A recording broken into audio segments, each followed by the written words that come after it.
Trim, edge, and shave with Philips Norelco One Blade. One tool for all you need. Philips Norelco One Blade presents Shave All Things.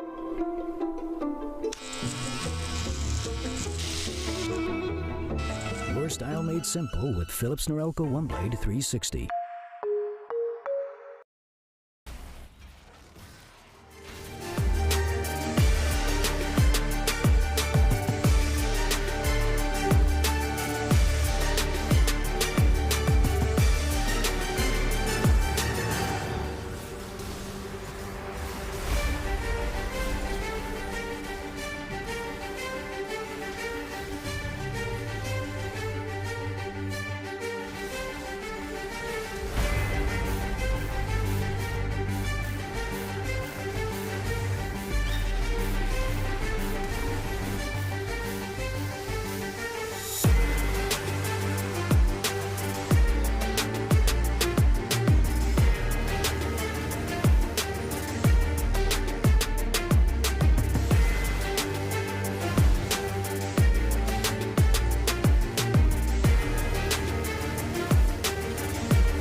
NACL is presented by Philips Norelco One Blade.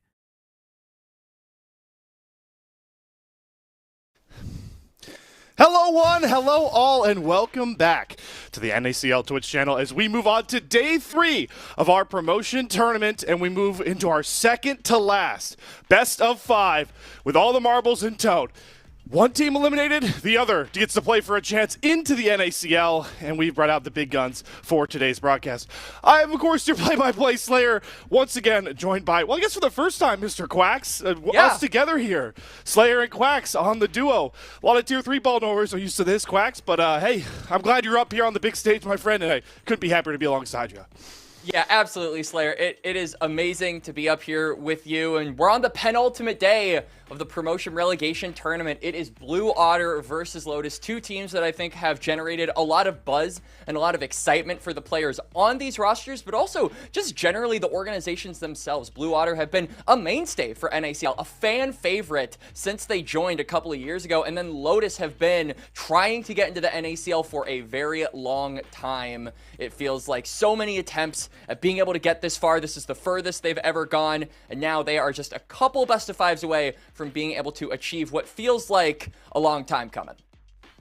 Or could be the, another team looking to try and return to where they have been for so long. That, of course, being on the Blue Otter side of this matchup. And I've already gotten word that we have coach representation from Blue Otter ready for an interview. So let's, Quacks, I'll talk to you a little bit, my friend. All right, we'll get back to you in a second. It's time for me to sit down and have a chat with an old friend of mine, actually. Hello, Sneezes. This is kind of fun, my friend. We're used to the salt mine setup, but hey, I'm glad to get to talk to you, my friend. Starting off here, man, how are the vibes going into this pretty important match? We're good. I mean, it's been a tough split for us. Players have worked hard, staff's worked hard. I'm sorry I missed the podcast circuit this time around. We were a little busy, but we're happy to be here. We want to put good games on tape. Obviously qualify, keep the spot.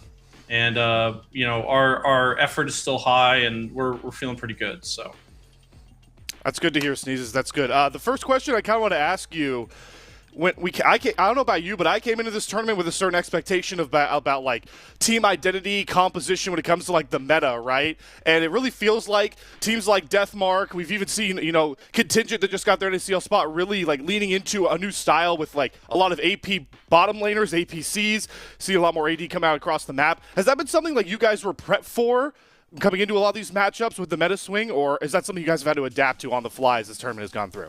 Yeah, I think it's like 50-50, right? Like, it is a little bit of a meta swing, but I think it's also just the players that are here and play those champs. So, we had a couple Hack Room games from, I think, Deathmark.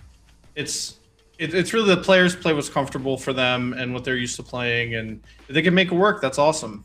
So, but I don't think the meta shifted that much from spring. Like, a little bit, but not like a crazy drastic thing. I think it's what the players are playing, so... Hey, you know what? Yeah, it's the identities of these up-and-coming qualifier teams that have kind of shocked this tournament nonetheless. I want to ask you a bit, though, about the matchup against Lotus, right? Because definitely some players that you've had experience, having to go up against, match up against. When it comes to this Lotus roster, talk to me about where you really want to try, without spilling too much of the coach secrets, right? How you really want to try and attack this Lotus team, because a lot of people feel like it's through this bottom lane, right, with like Shogo and Mixture. Is that something that's really on your guys' mind, matching into Lotus? Yeah, I mean, they're probably watching and they're prepping for their match. We're like getting ready for our match. So I don't want to say too much, but like, I think it's a great roster. We respect these guys. I know there's mutual respect there from our bot lanes. So, we're prepared. Hopefully they're prepared. BO5s are fun. Sorry, I'm not going to give you more than that. That's fine. Best of 5 Fearless is fun. That's enough of a message for me, especially knowing the champ pools of guys like Samikin, like Rovex.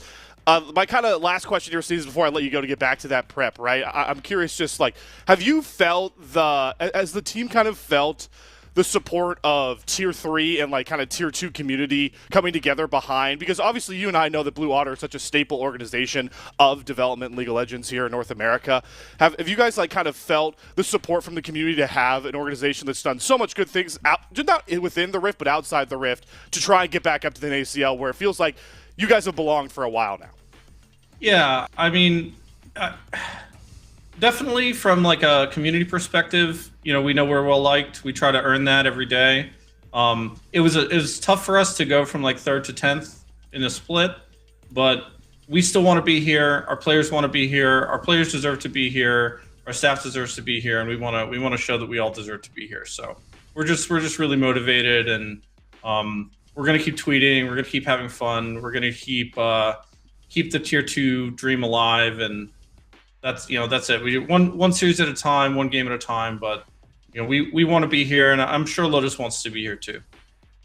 I like it. I like that message. I kind of want to. Last word goes to you, my friend. Is there like a rousing message directly to the Blue Otter fans and supporters, any of those Lotus listeners? Like, last thought goes to you before you go back to the coaching desk. Yeah, I mean, Blue Otter summer is right on the horizon, and we're already in June, so feeling pretty good. Spring is over. We're done with spring. We don't talk about spring. And you know, just want to say, really proud of our players. We worked really hard. We didn't get the results we wanted, but we're trying to fix that at the end here. So. Appreciate the players, the grit, the sacrifice. We've scripted a ton, more than most teams, probably more than most playoff teams even. But you know, really appreciate the hard work from everyone, from ownership, staff, players, and then appreciate the support from the fans as always. Well, Sneezes, it's always a pleasure to get to talk to you, my friend, in podcast form or interview form, nonetheless. I'm going to let you go, get back to the squad, get prepped for this big best of 5, and I'll be talking to you soon, my friend. So we'll say bye to Sneezes. Podcast, 100% on the podcast. Bam, there you go. Shout out the Salt Mine. I'll see you there, Sneezes. Let's trade out the Blue Otter super coach for my co-caster, and also fellow co-podcaster on the Salt Mine there, Yes, Mr. I'm Quacks. very looking forward to having Sneezes on myself. So there you go. Yeah, some fun words there from Sneezes talking about Blue Otter summer. But I think Lotus's rebuttal would be Lotus flowers bloom in summer. So there if you we're go. keeping with the metaphors, then I think we have a bout of 2 titans, if you will, here in the lower bracket. And it's really excited because I think that these 2 teams were really expected to show up at this promotion tournament. And after day 1, as we do see the bracket here, a lot of people were, I would say the main word to describe it was concerned. Slayer. Many thought that it might be the end for Lotus and Blue Otter in the C and D BO3s, but then they showed up yet again. I think we saw the ceiling of these teams kind of be hit a little bit, or at the very least we saw a better performance in day 2 than we did in day number 1. So the big question has to be asked, what is the level going to be from both of these squads, not just in the next match, but also the fact that this is a best of 5 in a prolonged series. What do these squads look like, and how can they do in an endurance test?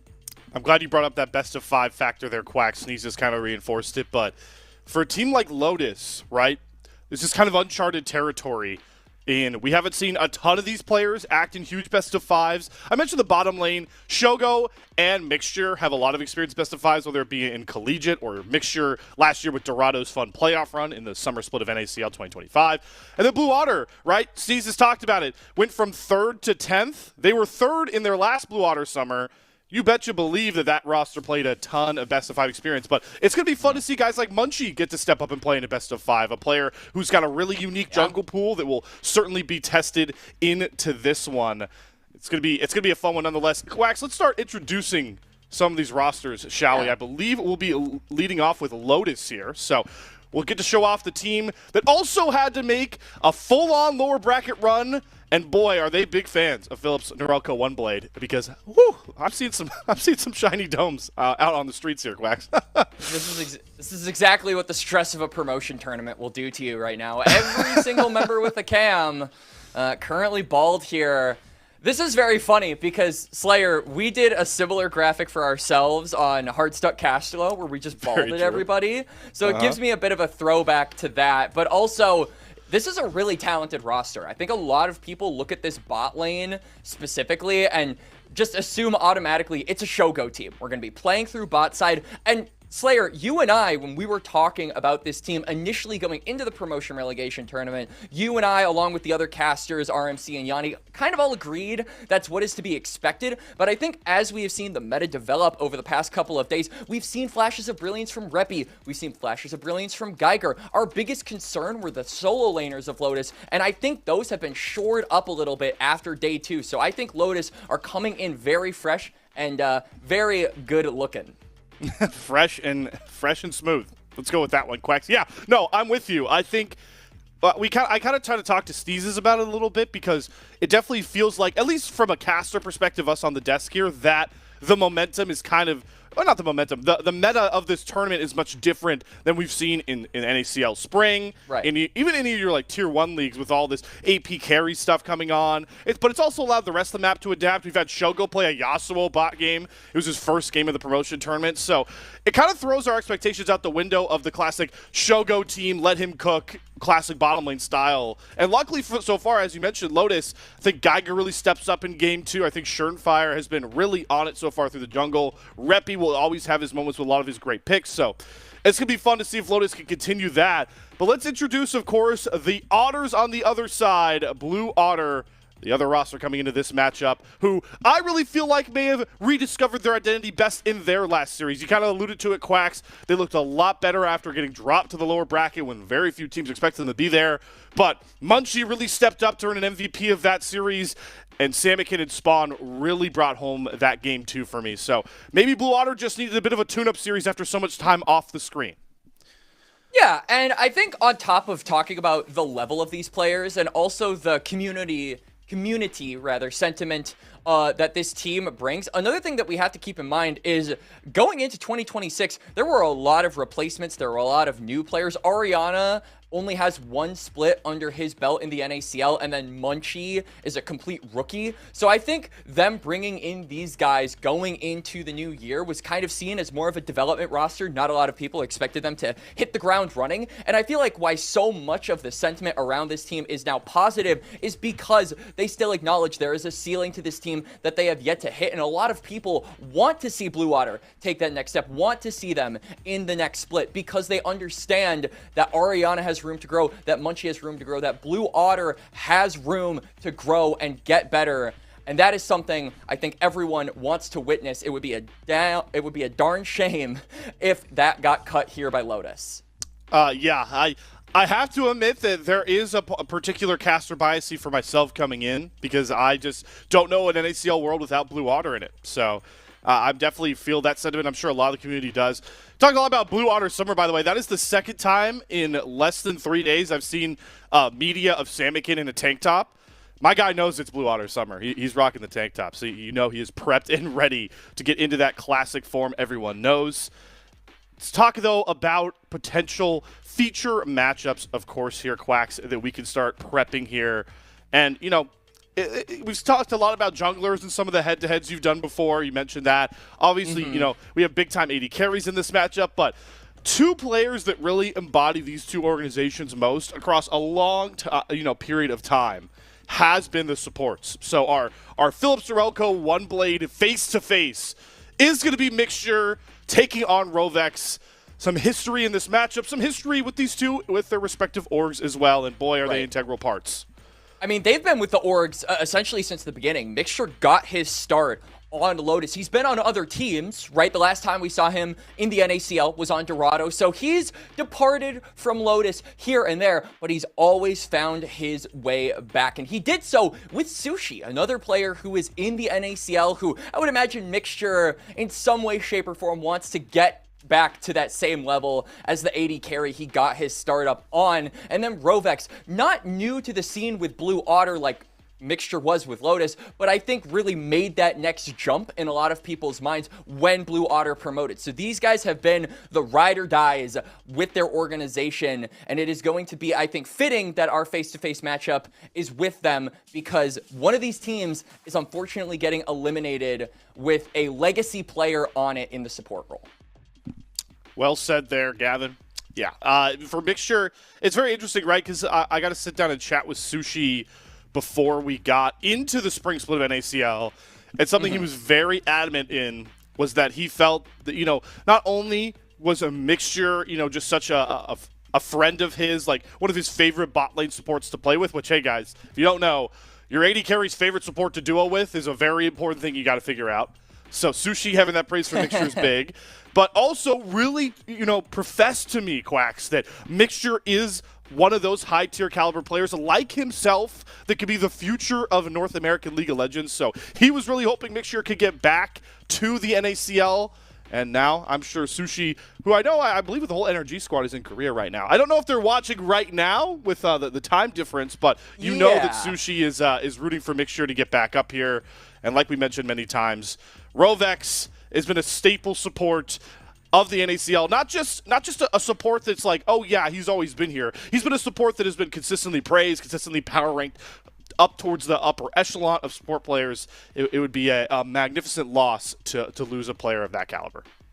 And I think another angle that we can kind of take this Slayer with the supports is not only their importance to the organizations themselves, but also to their team dynamic. We were just talking about questions and we were just asking, what are the team dynamics going to look like on the day? What's the meta read going to be in a best of 5? These teams, I think, have looked their best when they play around the bot lane. So naturally, you would expect Mixture, expect Rovex to be sticking around, supporting their ADCs and allowing them to hit that ceiling that they have in the past. But it also feels like with the meta developments we've seen in the promotion relegation tournament, where top side has gotten a lot more love, maybe we see the roam. So I think the movement and the map play from Rovex and Mixture respectively is going to give us a bit of an insight into how these teams are expected to play around this series and what their plan is going into it.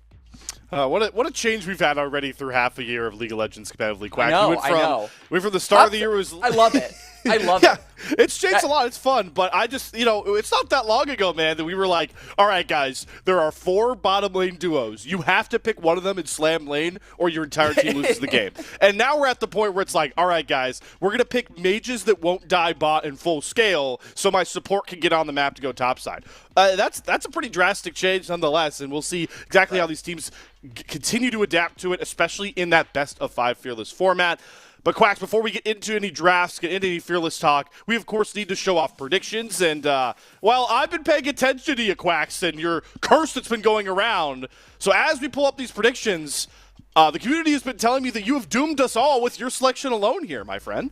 Unfortunately, it seems like it is shaping up to be a Lotus 3-0, given that I am predicting Blue Otter to win. I have for those of you who don't know or aren't in on the bit, I have a 0% correct prediction rate. So I am going for the perfect 0%, I guess, by the end of this promotion relegation tournament. They don't give anything out for perfect pick'ems. But they should, they give stuff out for perfect pick'ems. They don't give anything out for getting 0%, but I'm here to petition that they should. When Worlds Pick'ems comes around, the guys who get 0% right should get like the Alienware monitor. Or do they still do that? Do they still give out Alienware monitors? I think they don't think might. So. I know Maybe? the old reward was that you get every ultimate skin, but then they bumped it up because they got sponsored by Alienware. I don't know if they're still sponsored by Alienware. I remember when they were sponsored by Buffalo Wild Wings and I got to watch LCS at a Buffalo Wild Wings. That was great, but I don't think that exists anymore. Wow. And that's a darn shame. But yeah, going back to this series a little bit, Slayer, I mean, it just feels really bad that we have to say goodbye to one of these teams. I mean, Blue Otter, like we said, the community sentiment around them has been massive. Lotus, I think, is a tier 3 fan favorite. I can definitely get on that train as well. They have tried so many times to get into tier 2 in the past and have always come up short. This has been the deepest run they have had, and a lot of people want to see them fulfill it finally. I'm with you there, Quacks. And, I do want to, continue to emphasize how much like tier 3 royalty potentially trying to move up this Lotus team is, but also the coaching staff too. Like Linzu has been a coach that I've talked to many times over the years as a guy that's been coaching a lot of tier 3 teams and big Oki performances. And then I believe Mr. Craigshake is the one helping behind the scenes as well on this Lotus team. So those are 2 guys that I have a lot of respect for in the tier 3 space who are looking to make that big jump. Quacks, back to the predictions point you made as well. I almost was with you on this because I did also go, what was it for day 1? 0 for 4. Yeah, 0 for 4 on the first day. But then I backed it up with perfect predictions of yesterday. So I'm on a hot streak. You're on an evil streak, we'll call it. I'm on the worst cold. I'm on the Antarctic streak. I'm going on tour. You're on the antimatter streak, man. You're just you're on the other side of whatever matchup. The Penguins are my entourage. I'm just like chilling in the Arctic as I trudge along, getting every single prediction incorrect. But no, I mean, I think while we are on the subject of the people behind the scenes, right? Like you said with Lotus, it's Linzu, it's Crankshank, it's Marquez. Blue Otter has a ton of staff that I think everyone has been super fond of, right? We had an interview with Sneezes, but then there's also Beans. There's Viv doing the graphic design stuff.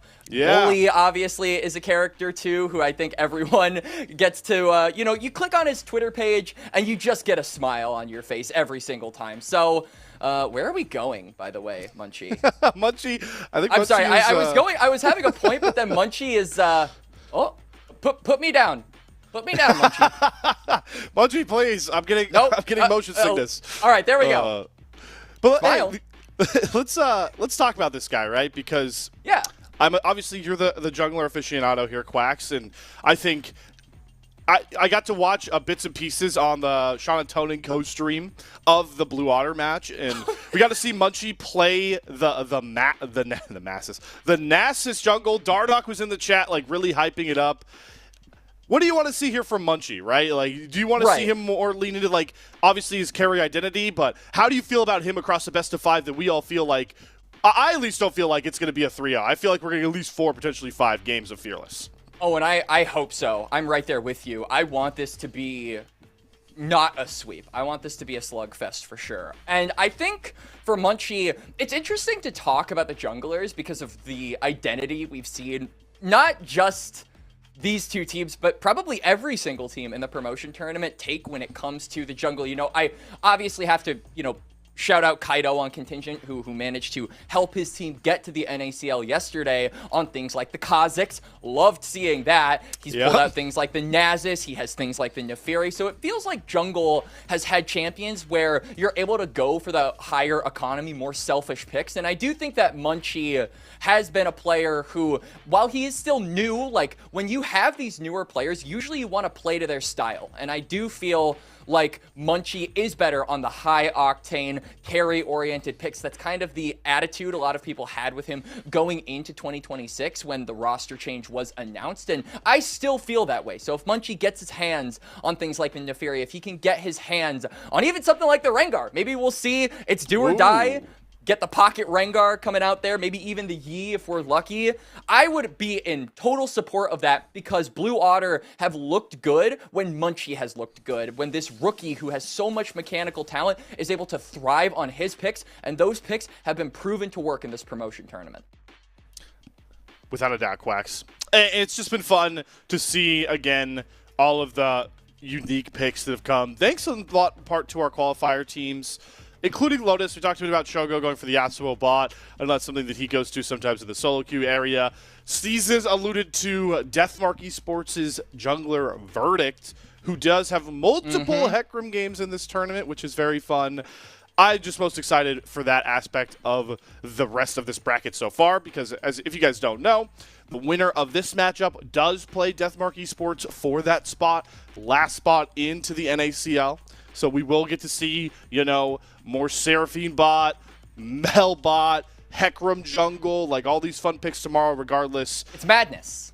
But, it's definitely madness. Listen, I've ranted endlessly about the state of bot lane. I'm not going to do it here. I've done it enough. But, hey, you could see the effects it is having in our first series. We are into Game 1 draft, folks. And look at that, Quacks. Blue Otter are banning away Mel in the first rotation. That's not for mid lane, everybody. Well, it might be. You never know with Reppy, but then we also see the Zoe ban being targeted, of course, towards Samikin. And I do think, looking at Samikin relative to the bot lane meta, we've kind of chiseled out with mages being a bit more in line with what teams have been picking, is interesting because you're denying Samikin some of his comfort picks, but you're also denying a flex because Spawn could potentially go for those as well. And we do see Lotus finishing up their ban with a direct target on the Ezreal, so no one trick going to be had for you here, Slayer. Spawn will be denied that, and then Cho'Gath going to be the last ban here. A lot of mid laners still up and available though, and I'm wondering if Lotus just want to insta-pick that, or if they want to try and take away a comfort pick for Spawn, and one of the highest prio champions in the game, the Senna, pairs well with the Nautilus, and I'm wondering if Blue Water want to try and steal that pairing away. No, they're going to go for another comfort champ that Spawn, the few marksmen he feels comfortable going towards outside that setup like you talked about. You're going to grab up the Caitlyn, which has been an interesting champion in the sense that it's still a lane volley champion with Caitlyn's high range, her proficiency to get those crit shot bullets up, but really can scale hard once you get to 3 or 4 items, and Spawn has been really good later in the game on those Caitlyn's. But speaking of just scaling out the wazoo, Zig's also going to be locked in here as well next to the Senna, so listen, I'm hard-pressed, Quacks, for you to try to figure out where these 3 laners are going, because if we tap into some Tier 1 ball knowledge, right, Shen is also technically a flex, Senna could be a flex, Ziggs could be a flex right now for Lotus. I think that'll be more answerable on the second phase, but I think Blue probably going to go for the Bard here. Caitlyn, Bard has been a pairing Blue Water have played basically on repeat across this promotion tournament. Spawn has only played 2 champions in their 2 series, and it has been Caitlyn, it has been Senna. So in Game 2, we are already going to see him go for something different, given those will be Fearless out. And the Bard lock in here for Rovex. Like we said, his map movements, I am expecting that to be an indicator for how Blue want to be playing this game. Roaming Rovex, always a good note for Blue Otter going forward here. And yeah, you know what? That was a good safe approach from you, Quacks. Not trying to mess up whatever these Lotus lanes are going. I do feel like this likely will, I don't know, Senna support still works very well. I really think Shogo will want the Senna. The Shen, I'm mostly assuming, is going to end up going to Geiger. Played 2 games of Ziggs, so I'm inclined to believe that he is probably going to be piloting this pick. And then Geiger hasn't played really anything other than a weak side tank so far. He has 2 games of Scion, a Cassante, a Poppy, and a Gragas. So Shen kind of feels like it is stylistically up his alley for this promotion tournament. I think it's not that difficult to figure out what they're going to go, but I do feel like deciding what they need to pick and what's left is going to be something a little bit on my mind. It is always fun to see what Surefire's pocket picks will be pulled out in a game. I think that this guy has been willing to go for things like the Jax. He's been willing to go for things like even the Shyvana, if you're tapped into the ACL at all. So he is very much a fan of those high octane junglers who spike later on into the game, but also make diving possible if that is ever an opportunity. So I do think with those both open, he has a lot of options available for him. In fact, the only 2 junglers that are targeted are the Nocturne and the Wukong. So pool is very wide open for Munchie and Surefire going into the second phase here, unless Linzu and Lotus decide to steal away a jungler here on the last ban. Have to see. Regardless, I like the Nautilus ban. You're talking about it with the Senna. Nasus will be banned away, showing the Lotus coaching staff, as we expected, we're paying attention to the last Blue Otter series. Not going to allow Munchie to get on that Nasus that earned him a player of the series to get Blue Otter into these best of 5s. If you don't know Munchie, that hover may seem confusing to you. He is the man that brought out the Master Yi in the NACL Spring Split this summer.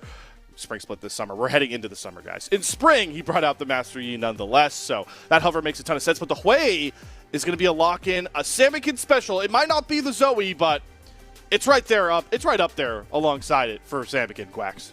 Now I think we could go for a thing like the Victor. If we're trying to match range in the mid lane, I wouldn't hate that. Also gives you a good scaling option. It feels like Lotus right now really just want to be playing for range. Both of these teams have excessive amounts of poke.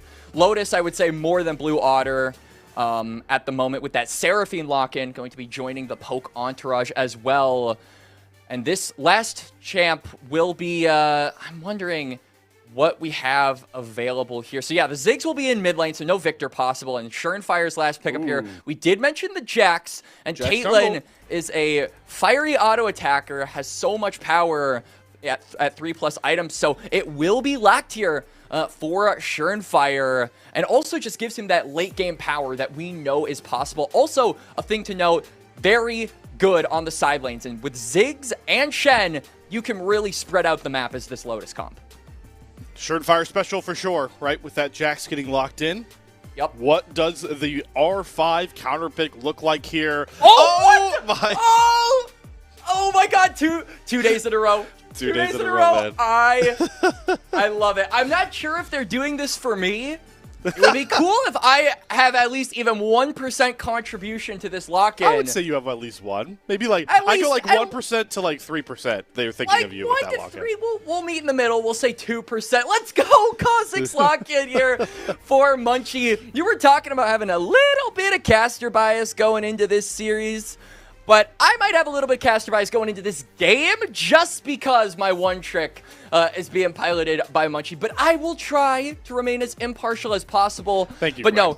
no, looking holistically at these comps, I do think that Lotus's comp actually does a really good job at being able to scale. Like I said, their side lane pressure and their side lane threat is really significant at being able to deny Blue Otter this snowball comp and really making use of this range. And I think that if you're picking apart Ariana from being a part of the rest of the team, if you're making Samakin push lanes on a side lane, it's going to be difficult for Blue Otter to group up for these fights when they're constantly having to play catch up. So I'm really paying attention to the side lanes. I'm really paying attention to the mid game. I think those are when both teams are going to be at a crossroads that could determine where this game goes. I think you've aptly pointed out the scaling, Quacks, and it's just prevalent across the board on both sides. Like, I'm with you. Lotus is really indexed into it. I think you can make the argument that Lotus has 5 scaling champions if you want, but we've got a Caitlyn, we got a Sion, we've got a Hui, so this game 1 could start out slow, but nonetheless, we are back onto the Rift, the familiar battle arena we all love and sometimes hate. Oh, okay. Well, I guess we're really hating on it early on. This this feels like you know, let's get them out of the way now, Quacks. Let's get the tech issues out of the way now. Hey, give us a bit more time to talk about the point I wanted to make here, Quacks, was not to, you know, give you a boost on your Kha'Zix agenda here, but with all these scalers on both sides of the Rift, Munchie's impact in this early game is going to be really integral because I would argue at first item, Munchie's going to be the strongest champ on the Rift in this game state. I would probably agree with you on that one. I think another contender would be Spawn, but one thing we could definitely say is that Blue Otter are stronger on one item. And also, going back to the side lane play that we're expecting coming through from Lotus, if Munchie gets ahead early and Lotus do, in fact, heavily index into side laning and trying to pick apart Blue Otter, that actually plays into Kha'Zix's strengths. If you're isolated and you're alone on a side wave, he's just going to be able to blow you up. So Munchie in these first few minutes and going into the mid game, that's really where I'm looking at him to pull up and turn on the Jets. He does have that advantage early on against the Shen as well. We're expecting Surefire to have a quieter early game on the Jax and scale up to that level 6 to where he can start getting that 3-hit passive. The Quacks Jungle Master has tracked us aptly for how these junglers are going to go about their early clears.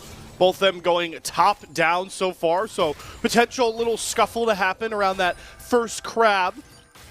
And you definitely favor the Kha'Zix, like you mentioned, in that isolation of that one. Bottom lane should be, I would say, a decently boring affair into this one. We're going to see Rovex likely try and get out of this lane to at least go get Chimes at some point. Right. There's not a lot of kill threat of a Seraphine Senna lane this early on. You see the Doran's Helm sported by Shogo, the Deathfire Touch. You're just playing fully to survive and thrive, and most important, stack souls, stack range in this Senna.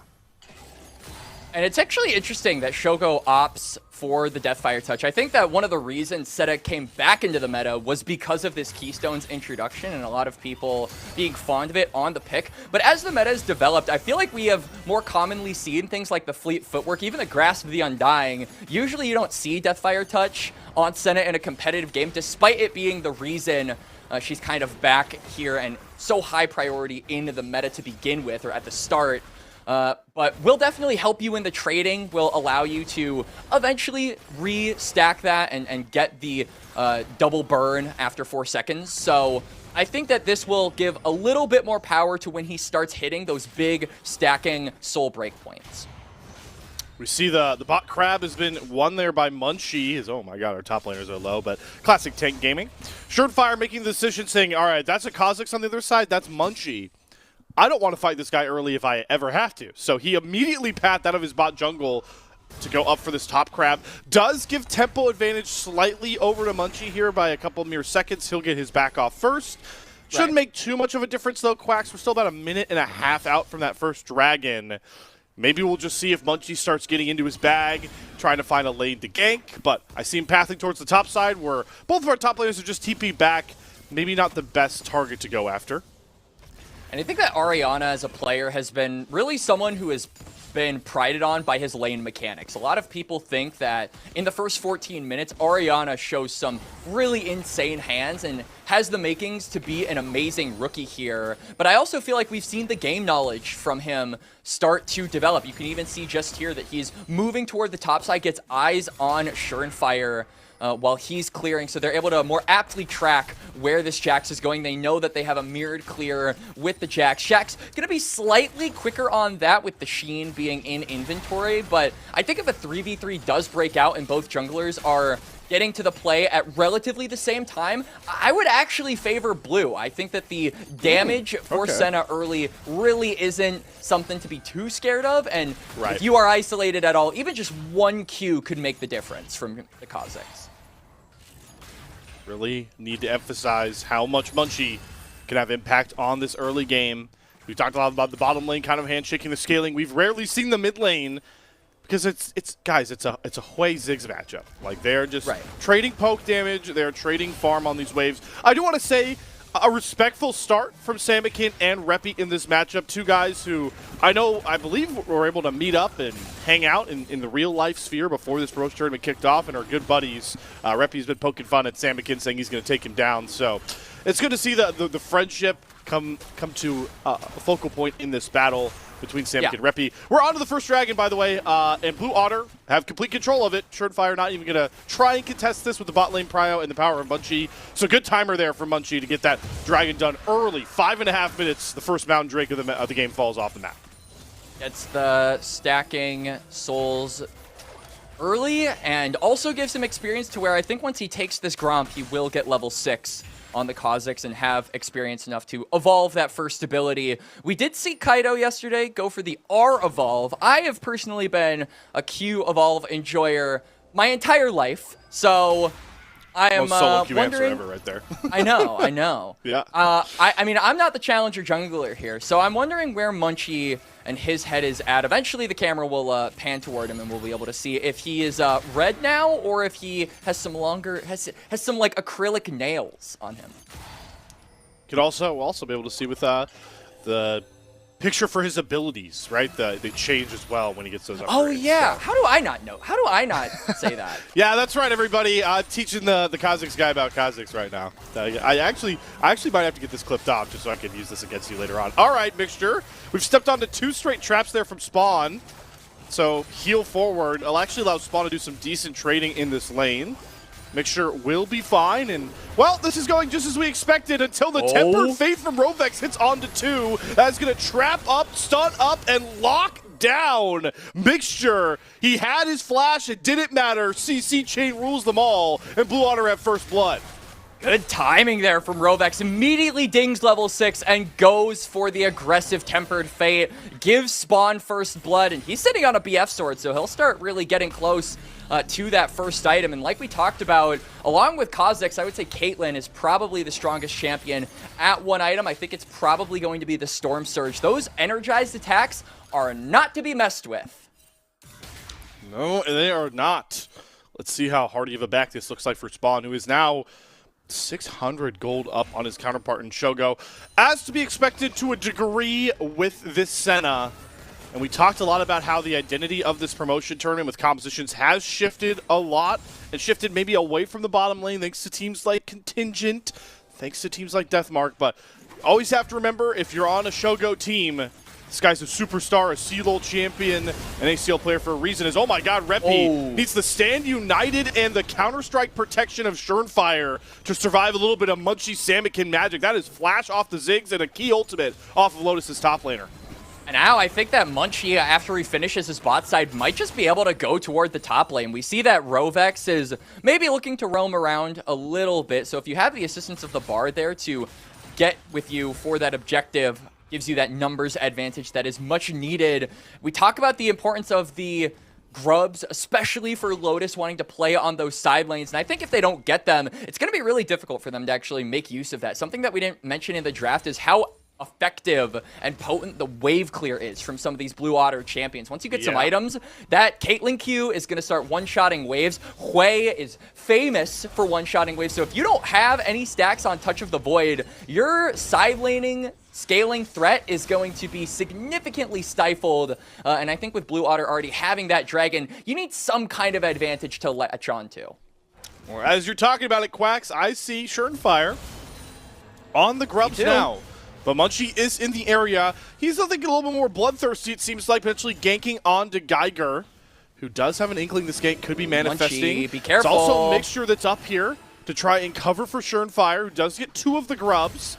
Let's see how much they want to stick around here for this last third one. Surenfire will secure with the smite, but here comes Blue Otter. Immediately going to jump on top of Munchie. Elixir goes for the flash encore. Doesn't hit, but he gets the double tap onto Rovex, and Surenfire cuts him down. 3 grubs and Lotus on the board. What a nice punchback.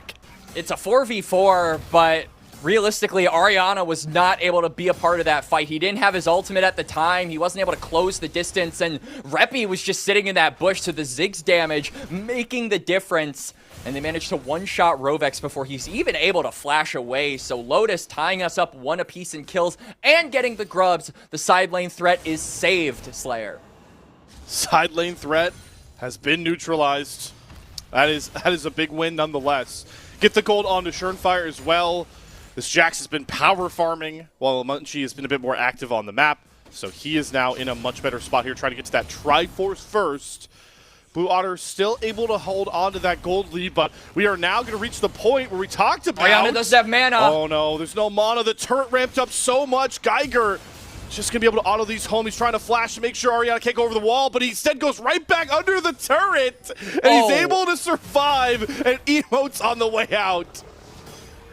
Munchie maybe looking for something. Counter-Strike has been used. Down. That's a long cooldown. All right, gets the isolate damage for now. The Severing Bolt from Samikin doesn't find its mark, so Surenfire chunked out heavily, but does end up surviving. Blue Otter look for the cross map on the bot side and won't find much. But they do get set up for this dragon now, so really well-timed engage there from Munchie. Really good find there. Doesn't get the kill, but chunks out Surenfire enough to where he would be obsolete if a fight did break out in the Drake pit. And Lotus are not even going to think about contesting that. So yeah, Blue Otter, I think with some very good macro objective-oriented gameplay coming out here from the bot side. 2 Drakes apiece at 11 minutes. We are looking at around a 21-ish minute soul here, and that really doesn't give a lot of time, particularly for this Senna and the Ziggs to scale up. So I like that Blue are pushing the pace of this game before side lane threats can be too big of an issue, while they're still able to group up. They're essentially forcing Lotus to answer them. Geiger. Okay, Surenfire's here to cover, but this makes match comes down first, and Geiger is down. That allows Munchie to hop right back forward. Geiger going for a proxy with his own jungler covering, but it ends up with him dropping. Surenfire wants the smoke once again. Oh, that's smart. He drops the camp so that Surenfire is now aggroed onto him, so he knows that the Jax is still in the area. He doesn't have to face check that bush. The red buff is going to do it for him. He will lose the red buff, but it's better than losing your life. And still, really good counter punch there from Blue Otter to get the kill onto Geiger. And another one going over to Ariana. So this Scion starting to become really beefy, not only because he has a big farm advantage, but also, hang on. Oh no, flash from Surenfire, and this time he is able to catch Munchie into his own jungle. Gave all the praise to first item spike Kha'Zix, but you can't mess with a Jax in his Triforce. And now Surenfire up and firing for Lotus. Mid-jungle right now, Lotus is cream of the crop with their leads. They definitely are. Lotus, though, Really, we just need to start seeing these singular advantages in mid-jungle bloom into something that can impact these future dragons. I do think bot lane is starting to become a real issue for Lotus, which is contrary to what we were expecting. Again, going into this tournament, we imagined that Shogo and Mixture would be the guys to look at to carry these boys on Lotus, particularly this top side. Surenfire was going to kind of be an extension of that style, looking to be aggressive on that side of the map, but his aggression has been on the top side. Shogo and Mixture aren't getting the better of Spawn and Rovex in the 2v2, given Senna, Seraphine isn't really supposed to, but it just feels like we are seeing a style switch up from Lotus, and I do like to see this from them. I think that if their goal is to make NACL, you have to be able to play through multiple different ways, and we're seeing that here. We just need to see it come to fruition, and that really is going to be on Surenfire and Reppy. Really feels like this promotion tournament has been marred by the most successful teams understanding their identities as a squad.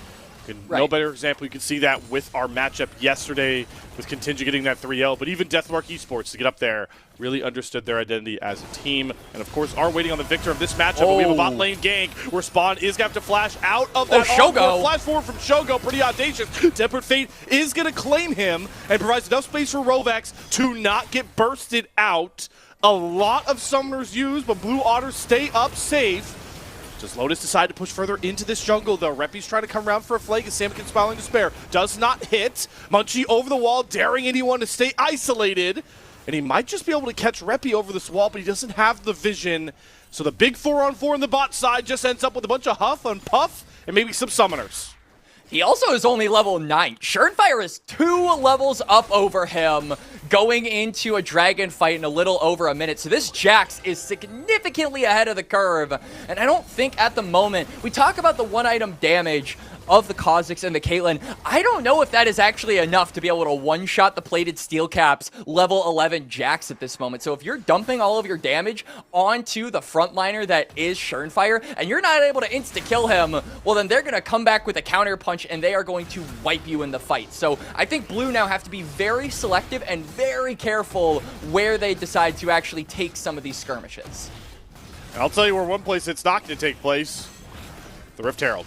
That is all Surenfire. So he's able to easily dismantle the big bug and grab another topside objective here for Lotus. So we'll see if they can use it to immediately make gold gains. You talked about the Touch of the Void, how much the Grubs can help you get turrets. Now they've got the Herald. They have Ziggs, so Herald plus Ziggs Bomb basically eliminates a turret at full HP, or close to full HP, and we see some plates being taken out by basically all of the towers around the bot lane. You could see mid is about 65-ish% HP, and then I believe there's a plate taken off on the bot side one as well. So if Surenfire is linked up with Reppy, and he's able to throw that satchel charge, they just instantly get a tower. I'm actually surprised they didn't pop it to get priority over this bot side river, because now Blue Otter, with the wave clear of the Hui, are able to just move on down here. This could be sole point for them. I mean, Surenfire, do we have a steal in yet? Tempered Fate, he's going to get feared up, but he gets the smite through! Surenfire's able to steal the Infernal Drake, and now he's looking to fight as Reppy is blown small into smithereens. Shogo able to step up and start to free fire with his rage. It's going to have to be a magical journey from Rovex to get himself out, but Munchie may just be hunted down next. The Invis, he's going to have to flash away, but the flash follow from Geiger will claim Munchie's life right around Ariana. The Decimating Smash will set up the kill for the trade, and now Blue Otter are looking for a bit of revenge. Magical journey coming forward here from Rovex. Samikin's still waiting in the wings as Minefield takes a huge chunk out of Rovex, and Surenfire double counter strikes on. The fear from Samikin though is pure, and Surenfire will drop. Reppy caught in the arms of Ariana, throwing down auto after auto. The Severing Bolt won't land. The slow is the only thing that was able to stack onto this Ziggs. But what a turn from Samikin and Blue Otter to rescue that play. Lotus absolutely dominate that fight, Slayer. They get the Dragon Steel. Surenfire flashes forward to continue the play. Blue are looking for anything they can get back in advantages, but they find basically nothing except for a couple of kills. Was it 39 HP, I believe? Something like that. It was extremely low. And then he's also forced to jump out, so it immediately gives Lotus a numbers advantage. Munchie, I love this play from Geiger. looking for the kill to just try and get something back, but it costs him his own life. And yeah, Lotus with a crucial play to turn this game around. We were worried about the death ball of Blue Otter, but it seems like that has been stifled somewhat, and now the scaling from Lotus can really go in full season. They still hold on to the Herald. They've still got the Ziggs. There's still so much standing gold with all of these outers available as well, Slayer. Oh, Tempered Fate is going to hit onto Shogo. The Encore for Mixture Protection, but the Caitlyn Trap still comes down, and Munchie jumps in and executes Shogo. Spawn picks up the kill, but Rovex's Tempered Fates are still pure. And now they're going to get some vision around this bot side. You could see that Ariana is proxying the wave. They're maybe looking to try and siege down, or at the very least control some of the space in bot, but look at what they're potentially giving up. We see Reppy is side laning on the top side. He's going to be answered by Samikin. But now that you've got 3 stacks on Touch of the Void, hang on, Ariana. Onslaught. All right, just going to separate Surenfire from his support and Little bold. Successfully steal the red buff away. Slightly bold ult there, but I believe it'll be back up by the time this dragon spawns in about 2 minutes. And now, my biggest question is, where are we going to see Reppy and Surenfire for these next few minutes? As we are going to see Surenfire in the bot side, maybe looking onto Ariana. He's got no ultimate, remember, he just used it. But he's got his biggest weapon, his health bar. Hey, yeah, guys, I'll just walk out of this 1v2 gank, easy peasy. Oh, yep. Oh, yeah, Ariana! Start dancing on him. Nice gank, Lotus. Oh, my God, he's still pushing forward, too. Ariana just mogged Geiger and Surenfire, guys. And Surefire's angry about it. Counter-Strike they're not happy. On top, they have the taunt. It's the Mikhails from Rovex that actually gets Ariana just enough space. Relands the Decimating Smash, and Ariana's going to keep trolling him, but he did need a little bit of help this time. He's going to clear out this wave, put the Crash right around parity in the bot lane. Munchie is hunting for anyone on the top side. If they can burn Shogo's flash before this dragon, I feel like that is probably the main advantage that I'm looking at, is he has been kind of the target that Kha'Zix has been hunting all throughout this game. As Kha'Zix does, we always are on the prowl for you 80 carries. But that should be something they look to do, and you can see Shogo understands that. He is playing very respectfully, not pushing up too far, not even really trying to trade autos with Spawn. Yep, just using the Q and then trying to hit the W range. Oh boy, Reppy! You are caught in a precarious situation. Stand United comes back out. Oh my God, the Inferno Bomb from Reppy forces Ariana to flash. And this time, Surenfire's got enough health to finally kill off the Scion. Reppy gets the kill, but here comes Blue Otter on the turn. Oh, Mixture uses the Battle Herald to get himself out. Geiger not going to die to the Spiral Despair either. Lotus are trying to bail out of this fight, but the Severing Bolt from Samikin slams Geiger back down. Only one apiece dropping on either side, but everyone pulling up to the party nonetheless. It looked pretty cool. Mixture gets himself out of a precarious spot using the Herald. Avoids Munchie just slicing him down, but now they've got no Herald. They've also got no top laners, and Munchie is looking onto Surenfire potentially. Ace in the hole, gets the slow, but you called out those plated steel caps. That is a tanky Jax. Doesn't die, but he gets chunked out at 25% HP as the next Infernal Drake spawns. There's no vision here for Lotus. It's a completely dark river, and they are not going to risk it. How impactful is that Surenfire steal now, Quacks? Because Blue Otter are on to Soul Point. They've got 5 minutes. They've got to make the most of it. And it's just like the second Drake, where they don't kill the Jax, but they chunk him out enough to where he can't actually contest for the Dragon. So I like that Blue aren't overexerting themselves. They aren't overextending. They understand that, hey, a 1/4 HP Jax and a dead Jax, it's the same difference for us. We can still work with that. We can still get this objective. They're still focusing on this neutral. My biggest worry now is that there are still 2 tier 1 outer turrets standing. You've still got 3 stacks as Lotus with the Grubs. You've still got a Ziggs. You've still got a Shen. You are a split push comp, and we need to start seeing that come through here. In these next 4 minutes, you have to get as much gold onto your carries as humanly possible to be able to contest for this objective. I'm with you, Quacks, and I wonder, how much do you feel like Ariana has been a boon to that game plan? Because it feels like still at this point, it takes maybe not even 2 members, potentially 3, to try and kill him off on that side lane. I feel like it's really slowed down this game plan you're talking about for Lotus. Yeah, he's been baiting them. I mean, like every single time they try to look on a side, they try to look for a pick onto him, and he's dancing on them. Literally, he's BMing them. He knows how much of a boon he's been, Slayer. And now he's proxying waves just to make sure Munchie. nothing gets onto that turret. But Munchie gets caught. Gonna have to try and hop away from Surefire. Does get the Counter-Strike stun down. Double tap, not gonna hit onto Munchie, who's desperately trying to run away. But the flash follow from Surefire sets up a double encore that cooks Munchie alive. Flashes galore have to come out from Blue Otter as they watch their jungler drop with Baron right over the wall waiting for Lotus. Yeah, it's right there. Lotus maybe going to look to go for it, but now Ariana's in the area. You talk about the Scion being annoying, and he is just going to annoy them even further, prevents them from going on to the Baron, and even has some bounce strategies with the Q. I'm interested why Lotus are chasing this far down river. It really felt like they could have a Baron play if they wanted it. Yeah. But maybe it feels like maybe their Baron take is so slow. They have no one that can deal really with the Scion. He's too tanky. Even though Shogo has the Black Cleaver and you have a little bit of that shred going for you, he would just be too much of a nuisance. And I also think with that ultimate, because he used it to escape, so he would have it if they decided to go for the Baron. If he was able to use that ultimate to deny anyone access to getting on top of spawn, that Caitlyn's going to be dumping out damage in the backline. So it just feels like they don't want to risk it. They've got to set up for this dragon. It's about 2.5 minutes until that spawns. And again, got to reiterate, it will be Soul for Blue. It'll be Infernal Dragon with a Kha'Zix and a Caitlyn. Those damage dealers are about to get a whole lot scarier. Speaking on dealing damage, as we look forward, as you point out, to that Infernal Soul Drake, but also Baron that's still on the Rift, Lotus are getting to the point where maybe they'll have a lot more ability to deal with Ariana's health bar. You mentioned the Black Cleaver for Shogo done. Reppy is very close to completing what I believe will be a Void Staff. And we've seen Ariana itemize pretty heavily to try and slow down magic dealing damage with that Kanik Rookin. So if on this back he's able to get this Void Staff, that's pretty big to try and allow Lotus to play front to back the way they really have to in a lot of these fights.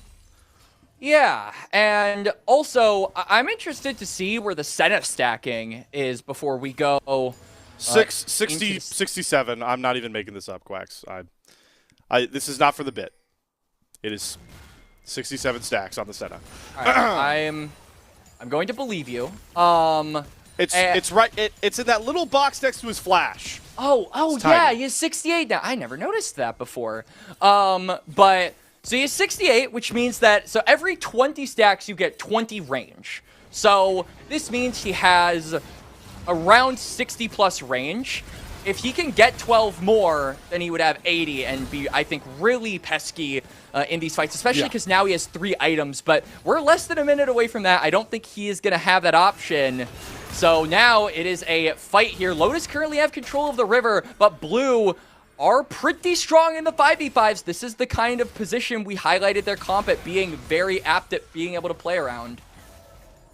The top lane TPs are in. This could very well decide our opening bout of our Elimination Series here in the promotion tournament. A chance to play for an NACL spot, 1 series away. And you always want to start off with the right foot forward. Caitlyn traps being set up right now from spawn to limit the areas Lowe's can come in. But oh no, it's a catch on the Mixture. Gonna throw down the Encores. He gets blown up by the Spiraling Despair, but the Stand United will have to come through. All this just to keep Mixture up. He does survive, but a huge amount of defense has to come off the board for Lotus. No Encore, no Stand United, no way into this river.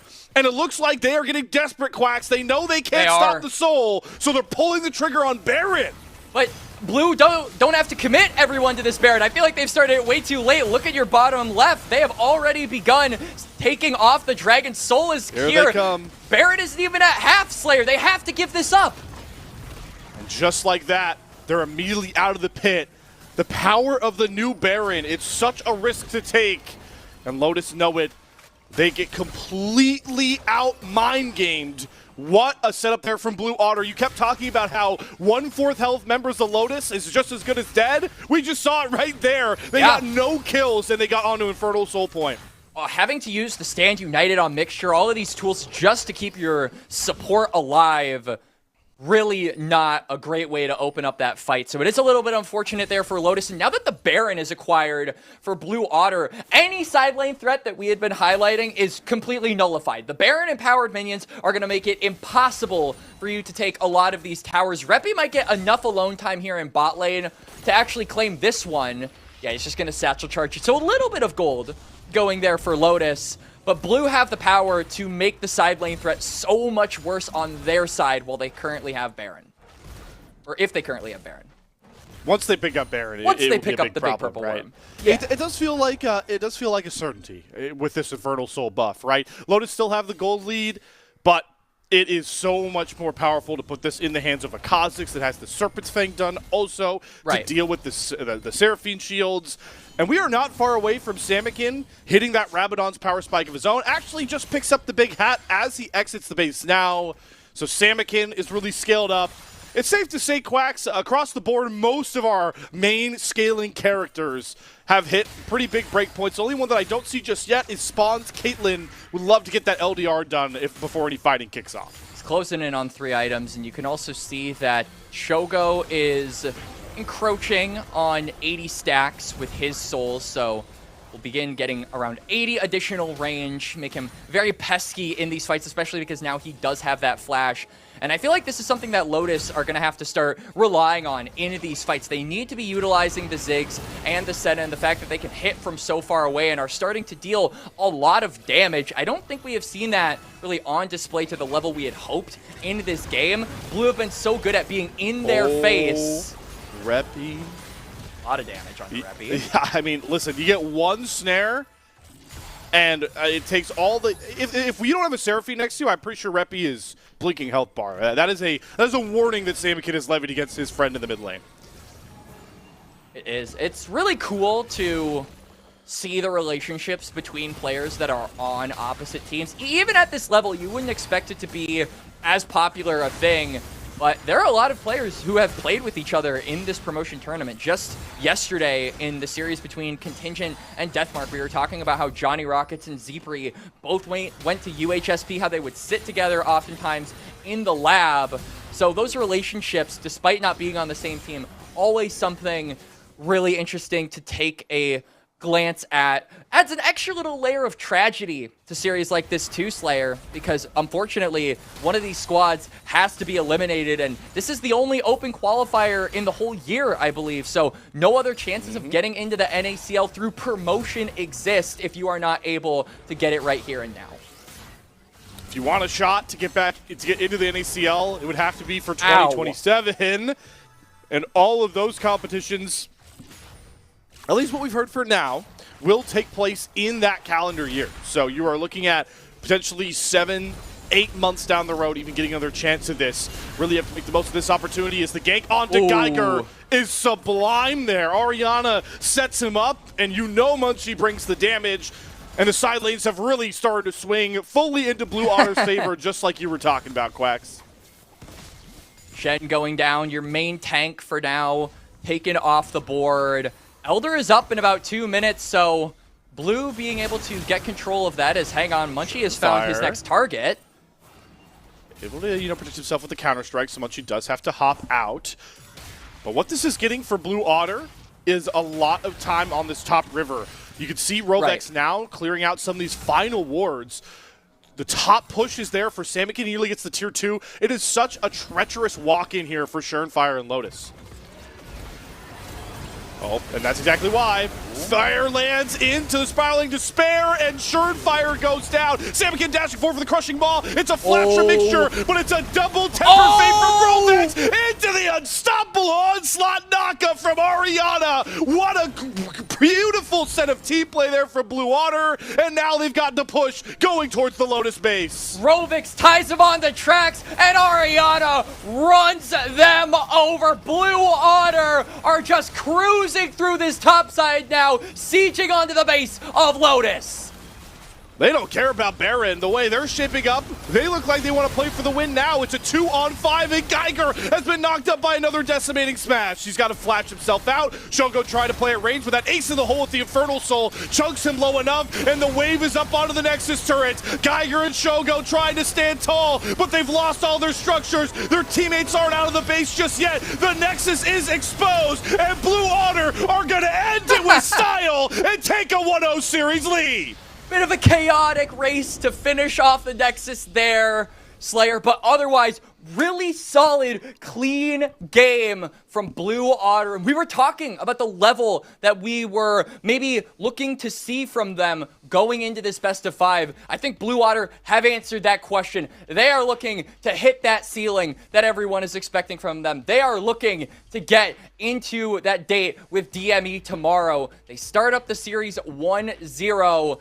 And Lotus, good looks from them too. I felt like the early and mid game, they were shaping up to have a very strong jungle mid confluence that could just snowball the game and get through a lot of the difficult wave clear that we kind of highlighted from this blue comp. But the big difference was around those dragons. Every single time it felt like Blue Otter would chunk out one member and the play would fizzle out for Lotus. So I think going forward, one thing that we need to be on the lookout for is how these teams set up around neutrals. It's a good shout-out, Quacks. Look forward to in this series. And I'll piggybacking off what you said, I think a lot of praise needs to go to Munchie for recognizing how much stronger he was early to play for those Dragons. We talked about it, the first string was down at 5.5 minutes. He knew that Fire couldn't contest him with the Jax. But again, another phenomenal Orianna Sion performance. It speaks wonders to how he's been able to absorb pressure into that Shen matchup, into multiple ganks and all of that. So he played a really big role in this. But let's, before we get out of here, take a look at our precision play from that game 1. Thanks, of course, to our great sponsors, Philips Norelco OneBlade. And, of course, we are going back into that great combo we saw. Oh, this is satisfying. Fate, Unstoppable Onslaught, Night Lotus. That was so good. I mean, we highlighted how important Rovex was going to be in this series, and I felt like, you know, you gave the flowers to Orianna. I absolutely agree. I think the growth from this player on being a solo lane prodigy, really good in the laning phase and having very solid mechanics, and that being his biggest commodity, is now grown into something with, I think, a better head on his shoulders on the macro sense of things. We saw that this game, being very effective on the side lanes. He wasn't on a damage dealers, but he still managed to deal so much damage, and I think that Rovex helped facilitate that with some key clutch tempered fates and being able to always link up with the Scion when it mattered. So shout out to them, and Blue Otter 1-up over the series, Slayer. Blue Otter faced a shocking 0-2 to Deathmark to kick off their tournament, and they have yet to lose a game since. A 3-game win streak going on to the Rift. Let's see if they can keep compounding more of them to try and work step by step to the long road back to their NACL spot. We are going to be going to a short intermission, but on the other side, Game 2 draft, Blue Otter Lotus. We'll see you guys there. The NACL is presented by Philips Norelco OneBlade.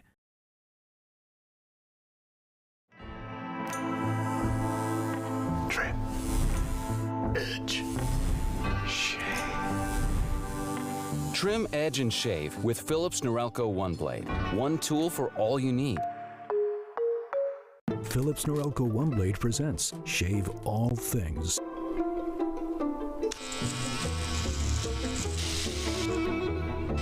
Your style made simple with Philips Norelco OneBlade 360.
Trim, edge, and shave with Philips Norelco One Blade. One tool for all you need.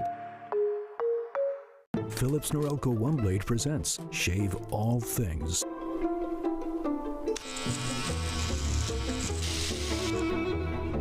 Your style made simple with Philips Norelco One Blade 360. The NACL is presented by Philips Norelco One Blade.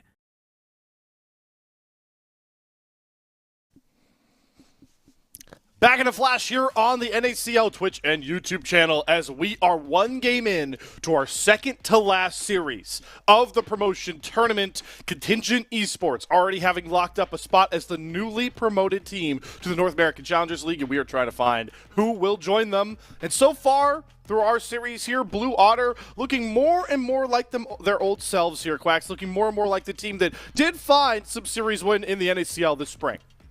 Maybe the Blue Otter summer that Sneezes alluded to in your interview with him, Slayer, is in fact online here in the lower bracket.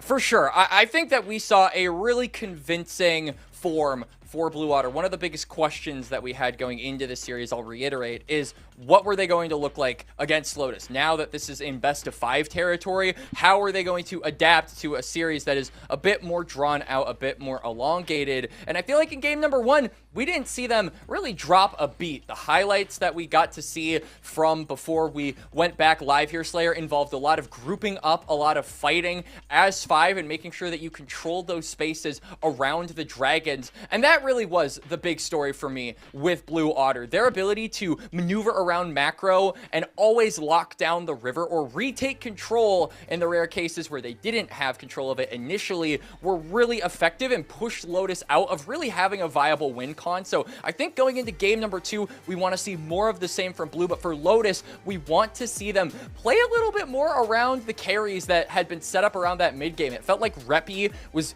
really in a position where he could go crazy on the Ziggs, and then Surenfire too at one point was 2 levels up over the Kazakhs. Yeah, had a huge lead. Did not end up amounting to much. We'll see if our two teams have taken any notes from you there, Quack, especially Lotus. As we are into our game 2 draft here, it is going to be Blue Otter on the red side with first selection. So I believe Lotus have opted here to get counter pick, which I like. I always like when you opt to go counter pick after a game loss, especially if you feel like a certain lane, you want to help out a bit more here. Potentially, hey, maybe try and get Reppy another matchup that he likes into Samikin. So far, the bans have definitely shifted a decent amount here too, Quack. You talked about how mid lane felt wide open through the game 1 draft. The Zoe ban seems stock standard, but we've got Victor, we've got Aurora already off the board here as the Rumble be the final ban. So this feels like a much more meta ban phase to what we saw in the NACL this spring. So Victor being banned leads me to believe you want something a bit shorter on the range department. So Cassiopeia is open, but we know Samikin, and if there's anything we know about Samikin, he doesn't play short-ranged mages. So Mel is going to be insta-locked in here. Of course, can be given over to Spawn. We talk about the level of priority mages in the bot lane have really been seeing over the course of this promotion tournament. And I think Blind, Lotus probably aren't going to react to it initially. They might just snag up a bot lane duo in response, or maybe we see something from Surenfire early. What is going to be the turn here for Lotus? All right, they're going to go into the meta bag of tricks here. A Reppy special champion that he definitely has a lot of time on. Brings in the Rise. So immediately that screams matching scaling with this Mel pretty well, but most integrally the Realm Warp and how it plays into the mid game I feel like is a very important spot here as Shogo is going to lock down the Callista. He has been preaching how broken this champion is on social media, on streams as well. Expect this to be the Callista Renata special here if Mixture can get a hold of it. I am wondering what Blue's response is going to be, and I think this is very bold from Lotus. You're going to quite short-ranged carries into a Mel, so you already know that Blue Otter are going to have some poke under their belt, and you're perfectly fine with that. You're saying, that's okay, we'll play our style, and we'll press forward. I think the big thing now that I'm asking for Blue Otter on 3 is to go for something that can close the distance. So I think for both teams, Nautilus actually has a fair amount of priority. Okay, but the Ornn is going to be the lock-in here for Ariana, who is continuing to flex his weak side tank bag. And the Nautilus gets through in game 2. Munchie gobbles that up. So what a front line that Blue have already created. This top side is very clear. It's going to scale. It's going to protect Samikin. And Lotus are going to be on a timer for this game too. So we've got Ornaments plus Nasus stacking. Like you said, Blue Otter are playing the late game. This is exactly what we at least saw a little bit from them going from game number 1. They did have a lot of scaling elements with the Caitlyn and the Hui, even Kha'Zix to a certain extent. But then, I mean, even the Sion. Let's just go for all of the champions, right? You get the Soul Furnace stacks. But Lotus here, we can see, are going to go for the Ambessa. So trying to challenge this Ornn by giving it something that won't allow it to farm cordially and have a easy laning phase. Of course, Ornn does have a deceptive amount of damage early with those brittle procs, but I do think once Ambessa gets some haste under her belt, specifically when she gets that Eclipse on first item, I would imagine, can really start to look for these extended traits and win out against Orianna. It plays even more into what we're talking about, right? Lotus are going to have to try and separate, single out a lot of these Blue Otter members early and often. And Bessa fits right into that bill with her ability to dive onto this Mel. Can't really reflect anything that Geiger is going to likely bring, or, you know, Schernfire if we get creative with the Ambessa jungle. We'll have to see if that does manifest. What does make that Ambessa pick very interesting, Quacks, is what we just saw in the ban phase. We're getting support started by both sides, but I wonder what does Mixture like with this Kalista? I think that you were... Because, like, the Renata felt like the obvious slam dunk, but they let it go to the ban phase. I think we might be seeing Emilio here. If you're really concerned about the Wither and you're at all worried about the CC from Blue Otter, Breath of Life actually has a lot of value. And if Nasus is ever trying to run you down, Super Mega Fire Kick can reinforce the disengage much needed for Kalista if things look a little too dicey. So I am advocating for that. If you wanted to get really spicy, Mixture has played the Tahm Kench before, though, and that would also provide some disengage. Just, I feel, less so than what Melio would get with his ultimate. I like that shout. Let's see if the Melio gets locked in here. Let's test your prophecy skills on the draft. They're not going to pick Mr. it on Quacks. Whoa, The Ivern gets locked in here for, I assume, Schernfire. Yeah. Unless Mixture has something really There's crazy. no way. Yeah, no, there's no way. There's no way. You would get no value out of the passive. Okay, so... Wow, we really are. We were talking about this. This is what we said. Were we going to be seeing echoes of a Shogo show team, or were we going to see Lotus be a little bit more three-dimensional? We saw play around the mid-jungle duo in game number 1. It didn't work out, and now Lotus are returning to their roots and going for things that can play with this Kalista and facilitate him to be that carry. All in on the Shogo journey, the Shogo train ride, to see if Lotus can get back into this series.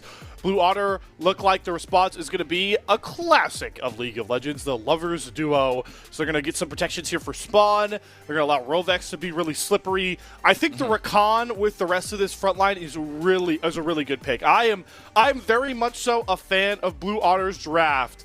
It's clear. It's clear cut, Quacks, right? Listen, if we play as 5 just like we did in that last game, we play grouped up, this comp is very hard to beat for Lotus, even with the Leona coming through here for Mixture. And one of the big concerns that I have for Blue Otter is in regards to the damage early. I think that Xayah is not going to be out trading with Kalista. I don't think that Nasus is going to have a particularly easy time early on with just how forward the Lotus comp can go. So that should be their point of attack. They're looking to snowball the Kalista. They're then looking to give scaling over to the Ryze, over to the Ivern. It's all eyes on Shogo, as I feel like he has been used to playing like so many times, regardless of the team or the program or the org he's been a part of. His main thing is that if you give him the ball, he is going to be able to carry him. For the side of Blue Otter, it has to be about that scaling. You've got the ornaments, you've got the Nasus stacking. The late game for this is going to be very much determined by what happens in the first 15 minutes. If Lotus can accelerate through snowballing, I favor their chances, even if Blue Otter have actually scaled and started to get some of those scary Nasus stacks and some of those Ornn items. It is another Blue Otter comp, though, where all of the playmaking is really in the hands of Ariana and Rovex again. Off of the Bard game, we saw a lot of this seems like a formality at this point. Hopefully it'll just be a quick little blurb like it was in game 1. But Rovex playmaking in game 1 was supreme on the Bard. The Rakan is going to have to play that similar role here. And then we all know how important Call of the Forge God, a.k.a. the Horn, is in these team fights here for Ariana on the weak side tank. Man on your screen currently will play in this one. So it does feel like Blue Water have really we talked endlessly about it, Quacks. Like, how are these teams reimagining their identity as a squad in this promotion tournament that felt so wacky at the start? Blue Otter, it seems to me, so far in this series, their game plan has just been, we play best as a group, fighting it out together, and waiting for those later points where we're strong enough to do it. Let's see if they can get it done in a second straight game, because if they get it done here, it's a lot of pressure on Lotus, and it shows that Lotus may struggle to break up that identity.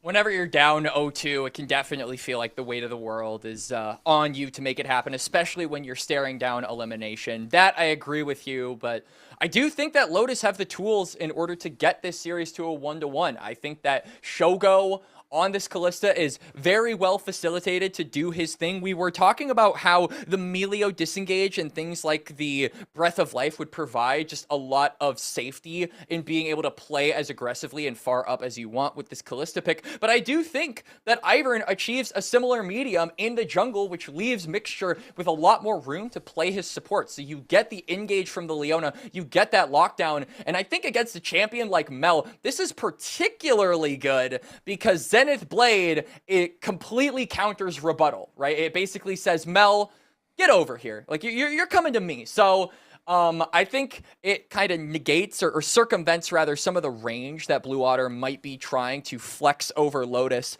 by locking in this Leona. So really smart drafting there from them onto Mixture. And also just gives you power in the 2v2, which is much needed to accelerate this pick.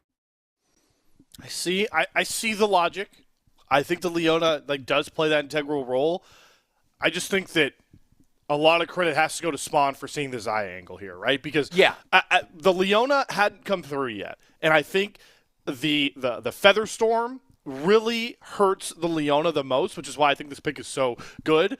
You only really saw the Ambessa coming forward. You knew that Fate's call would be Shogo likely throwing someone towards the Xayah, but what I worry about for Lotus is the ease of execution to kill off these carries. The only targets they can really go for on Blue Water's side is a lot harder. I think, because here's the problem, Quacks, right? You have the Solar Flare, you have the Fate's Call, you have the public execution going forward, maybe a Root Caller here from Schernfire. A lot of those things I listed are dodged by Featherstorm.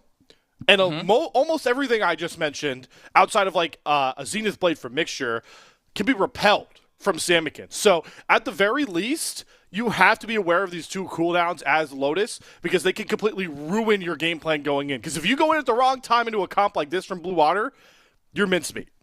You definitely do need to stack and hold on to your cooldowns. So this will really test the coordination on the engages for Lotus. Because like you said, if they just throw out Public Execution, Zenith Blade, Root Caller, all of these engage tools that go forward at the exact same time, yeah, Xayah Ultimate's going to get a lot of value. But if we throw out a Zenith Blade, that gets ulted by Spawn, and then immediately as he hits the ground, we throw out a Public Execution, well, then there you go, right? So I think that Lotus and how they initially start up these fights is something that I will be keeping my eye on. But on top of that, again, it's all about this Kalista. It's all about Shogo. This is a comfort champion for him. This is, like you said, Slayer, a character he has sung praises on before on stream and multiple times on social media. We'll have to see all of that live up to the hype here in their match against Blue Otter to try and tie the series. Well, we are on to the Rift, everybody. As your eyes return to Summoner's Rift here, and we'll see if Shogo can play like Superstar Shogo once again. So many iconic pop-off moments in his long career in both collegiate, working his way up to the NACL, even in the NACL itself. And we've got our lane states beginning here with Mr. Shogo on the bot side. And you can already see the threat that maybe just the Kalista alone has. It needs to be respected. Spawn and Rovex immediately giving up push here to allow Shogo to do whatever he wants with these waves, and it really is just Shogo that's the commanding power there, Quacks, because everyone likes to meme about Leona level 1, so you know it's not Mixture that's scaring off Spawn and Rovex, I can tell you that. But no one memes about Leona level 2. You know, at first you lol, and then you serious the moment Leona has access to EQ. And they back off, throws it out, barely misses Spawn. And I just have to keep highlighting how far up Shogo and Mixture need to keep playing in this lane. We can also see that Munchie is pathing away from the bot lane, so is prioritizing his stacks and making sure that he can do his own thing. But look, his red buff got taken. Surenfire is abusing the Ivern tech and just denying levels away, denying stacks as well from this Nasus ASAP. It's a good later investment, right? Slow down the stacking as much as just keep possible. Being annoying. A continued annoyance. That's what Surenfire is definitely going to try and be into Munchie. Much different of a jungle matchup than game number 1. It's all going to be about the mind games of slowing down clears, shutting down scaling, and the Ivern clear obviously is a much different ball game to try and plan around. And we can already see Surenfire quick off of the camps. He was able to start to turn up on the bot side, making a bot lane gank. Rovex is going to get flashed on by Mixture under the turret, but Shogo couldn't follow that far. And the root from Spawn is supreme. The shield! It's a flash out of Shogo, but the shields of Surenfire enough to protect Shogo, and Lotus end up with first blood with everybody throwing their cooldowns to the wayside. That was a high cortisol play for me right there. Really close call from Lotus, and now maybe a close call on the top side. Geiger has interrupted the back from Ariana. Yeah, like you said, Munchie is here. Daring to walk up, but Geiger is smartly going to disengage, maybe recognizing, hey, if Ariana this low with mana and health is opting into trading with me, somebody's got to be here. So very smart heads-up play nonetheless. First blood goes to Surenfire, but step 1 completed for Lotus that you were talking about from Draft Quacks. Shogo and Mixture are off running in. This wave state he returns to is really going to help him push the CS numbers even further up ahead of Spawn. Mixture has to take a reset here, but because there are no summoners available for the bot side, and they also, like you said, don't really have the items and the damage to be able to take down the Kalista, he's just going to be able to pick up all of that CS. So I agree with you. Very favorable state for the Lotus bot lane here. And also, now that there's no summoners on Spawn, makes him a very easy target for Mixture. Just furthers that aggression that we hope to see from the Lotus bot lane. Ghost popped here from Reppy, trying to run down Samikin and forces the flash out of the Mel. So Reppy also starting to have his way with the mid lane matchup that we favored might be a bit quiet again, but there are a lot of members of both sides now without flashes. We'll see if either of our junglers can punish that. But again, the one problem you have with picking this Nasus in the jungle, there's not a lot of real good gank threat in this part of the game. And that's why they have to overload on setup for the lanes too. You can see how many CC tools are basically drafted here by Blue Otter just to help the Nasus cover the distance, but also in hopes of trying to push in and deny all of these camps from being taken away. But Surenfire doesn't care. He's taking these opportunities. Chickens are gone. Munchie will be again denied another camp, and this Nasus is having a little bit of a rough time. Surenfire got the first blood, and that's now 2 camps that he's stolen away. Surenfire just having a happy time in his jungle that he's now slowly making Munchies into his own nonetheless here. Flashback to the bot side, and Shogo and Mixture are doing a really good job juggling these waves so far, denying even more creeps from Spawn. Be able to stack up this wave and likely look for a comfortable reset. They do have Surenfire in the area as well, so maybe trying to play for this dragon. Surenfire is actually taking it upon himself to just start up the Cloud Drake on his own with the bot lane prio, yes. This is always something that I worry about whenever Ivern is locked in. You are so slow at taking neutrals. You basically need your team to link up with you in order to claim it, and still, you really don't contribute much damage. So I like this timer that Surenfire is abusing, where all of his lanes have push, all of his lanes are strong, they can move and help him out, and that is going to be Cloud Drake over to Lotus. So good early start from them, and now Realm Warp into the mid lane. Samikin doesn't have flash. The Rune Prison Root. Oh, that's a great repel, though, on Surenfire's Root Caller to make sure that Samikin is not locked up any further. Realm Warp off the board here with no kill found. That's a good win for Blue Otter, trying to stall this game out more and more. Surenfire, once he has access to Daisy, is also going to be a threat in Zenith himself. Blade. Rovex is safe for Khan. Very pesky to lock down. Look at Surenfire on the top side. He's literally sitting there waiting for the red buff respawn so that he can just steal it away. This is mean. You know, it is only one camp, but he keeps on doing it. And it's like when you put a penny in the jar, right? Like, it doesn't look like much on its own, but if you do it every day, slowly you're able to buy yourself like an ice cream or something like that. And in the case, it's the opposite reward where you're denying Munchie any ice cream. I was not prepared for Quacks to teach me and the viewers the most basic understanding of investment. That's basically what you just did, man, with the pennies. Yeah, if you really think about it, a piggy bank is just the most early stage form of capitalism you could teach an American kid. Yeah.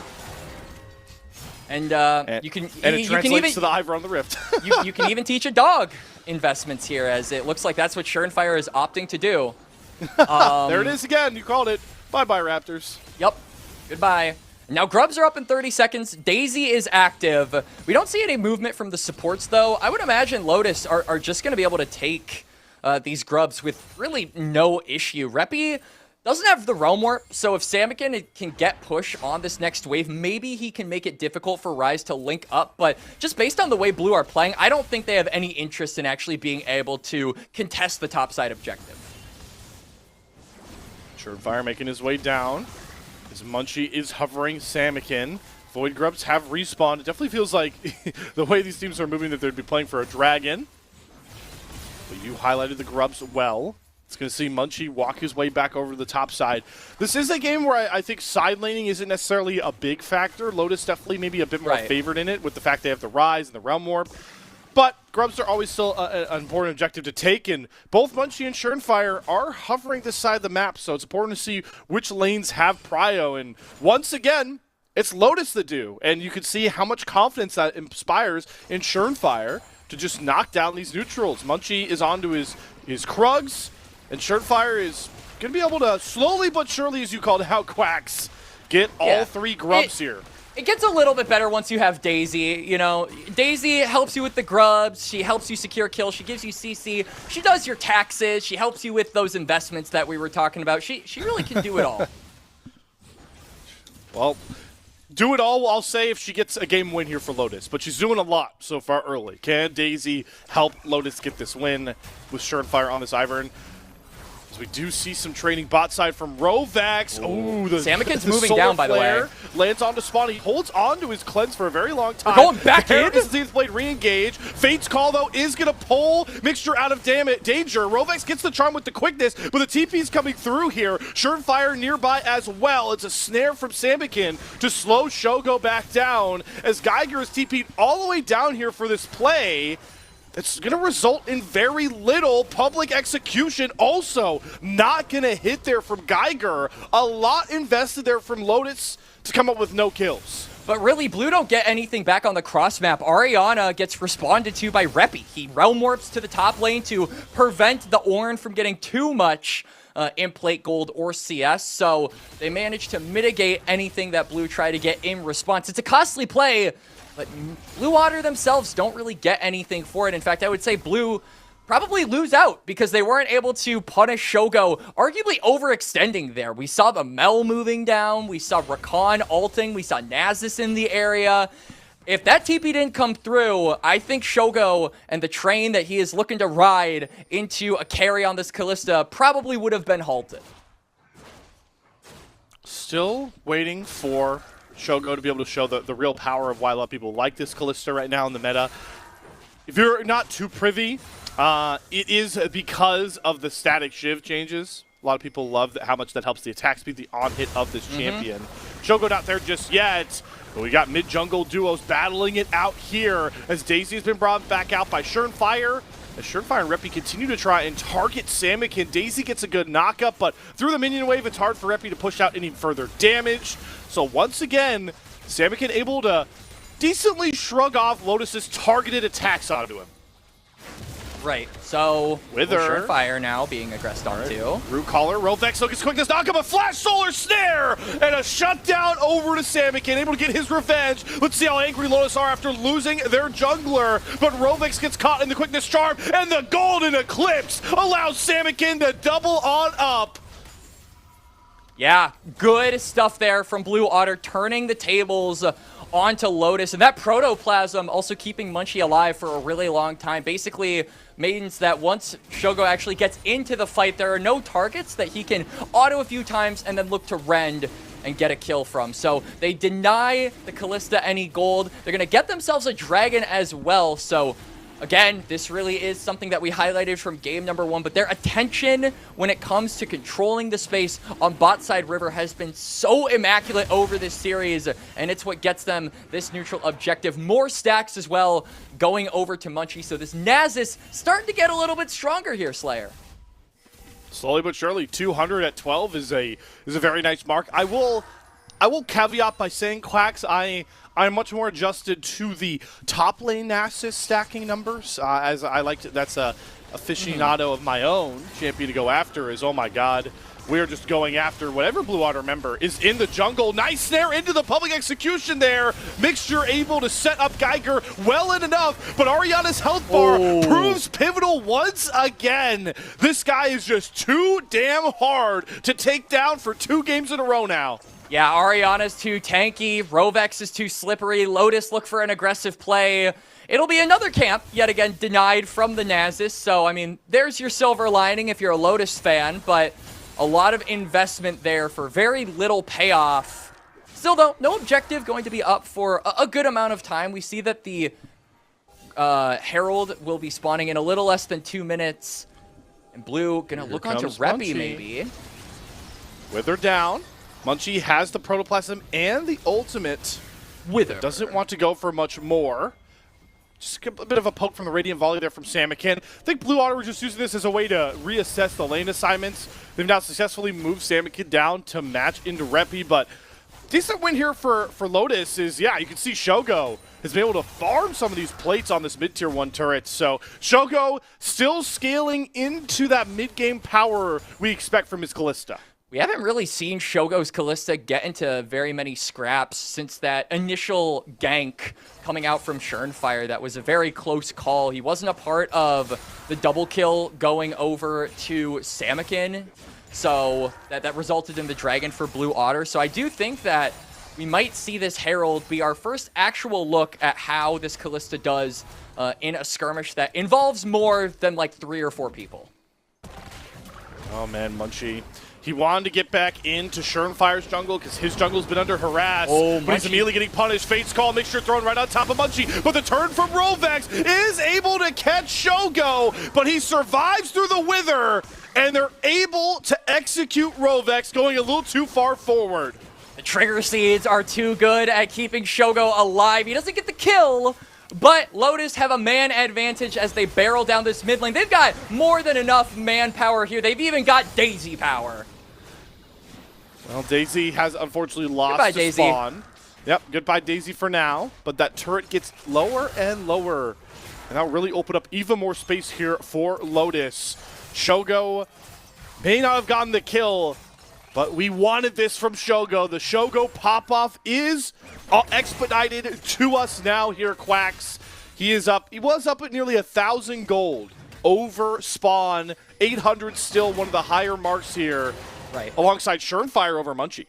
And we can even see now that Surefire's got the redemption. So we're starting to get items on this Ivern to make it much easier for Shogo to play like we just saw him when they engaged onto Munchie. So gives you that extra little bout of confidence. One item I'm really curious about on if Surnefire is going to build. We talked about the value of Breath of Life and the Cleanse. So will we maybe see a Mikhail's come out from Surnefire? I think that would actually have a ton of value given how much CC Blue Water's comp have. We talked about it in regards to setting up for Munchie having an easier time ganking as this Nasus, but it would also be really good for locking down this Kalista.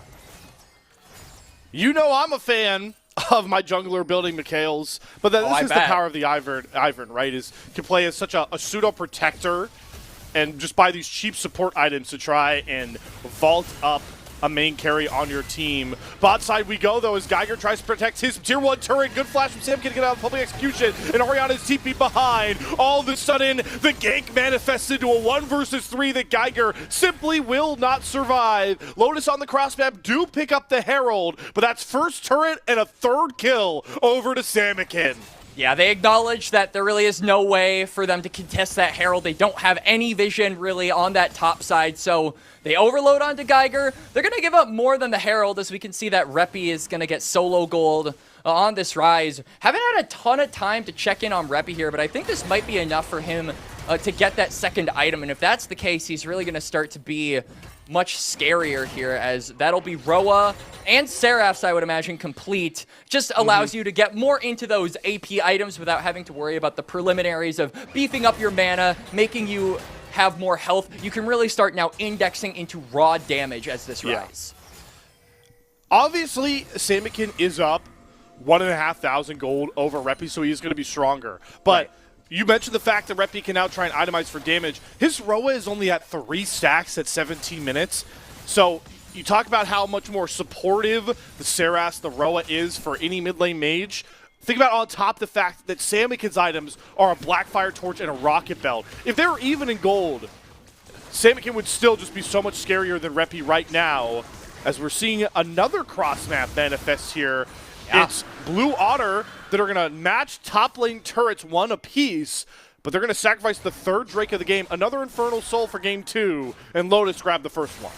All right, so Lotus, I think, are making really smart macro decision plays, but it is also important to remember Surenfire still holds on to that Rift Herald, so he can easily trade turrets if he wants to, and it looks like he might try and do that. He is on the top side. I think if Herald were to spawn and charge into this bot tier 1, it would instantly kill it, so that is an option. That is something you can do, and now Munchie, you can't be doing that! Ooh.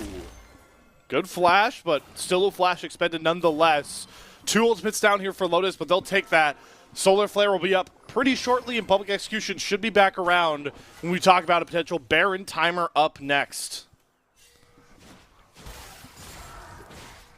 Too much manifesting on the map here, and I feel like with Lotus's comp, I am both worried and relieved whenever I see there being very little action in this game, because on one hand, really want to make sure that Shogo is snowballing, right? Like, he has to be getting kills, lump sums of gold have to be dropped at his feet pre-20 minutes for him to maintain relevancy post-20 minutes relative to the scaling on Blue Otter and the ornaments that'll inevitably start coming in. But at the same time, we just talked about it, Reppy's Roa will be stacking once every minute. He'll eventually be getting that actualizer.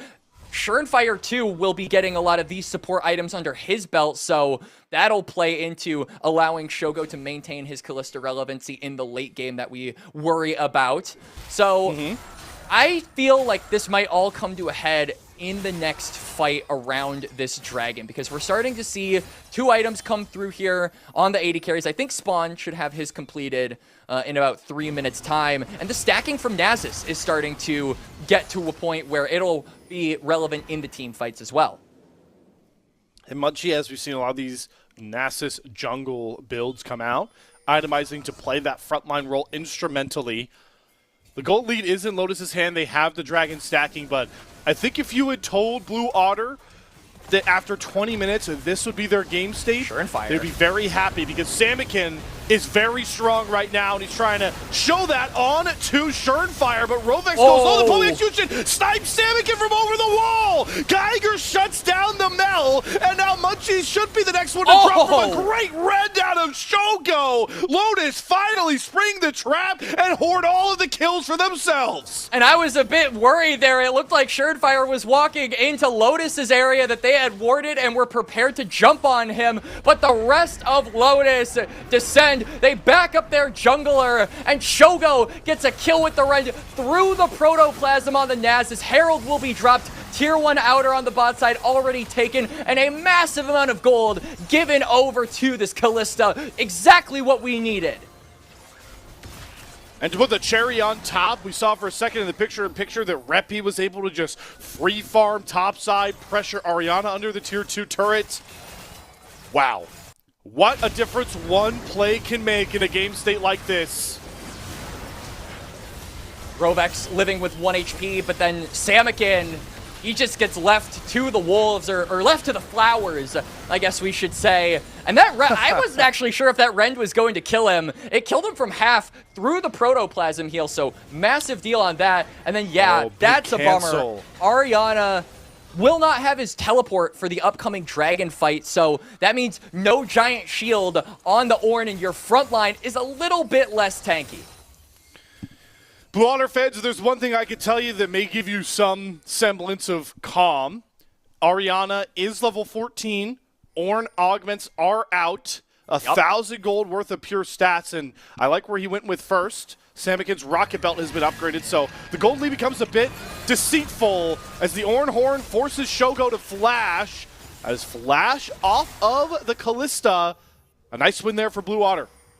All right, that's one of the main engage tools off of Blue Otter for now. They really only have Rovex casting his ultimate to try and find an engage left if they want to start up a fight. Lotus know this, and yeah, they're just going to rip the Baron. They also have the Rend stack, so the smite damage is really large. I mean, that's such a great DP there from Geiger. Munchie caught on the wrong side of the map, and Lotus punished with a free Baron take onto 5.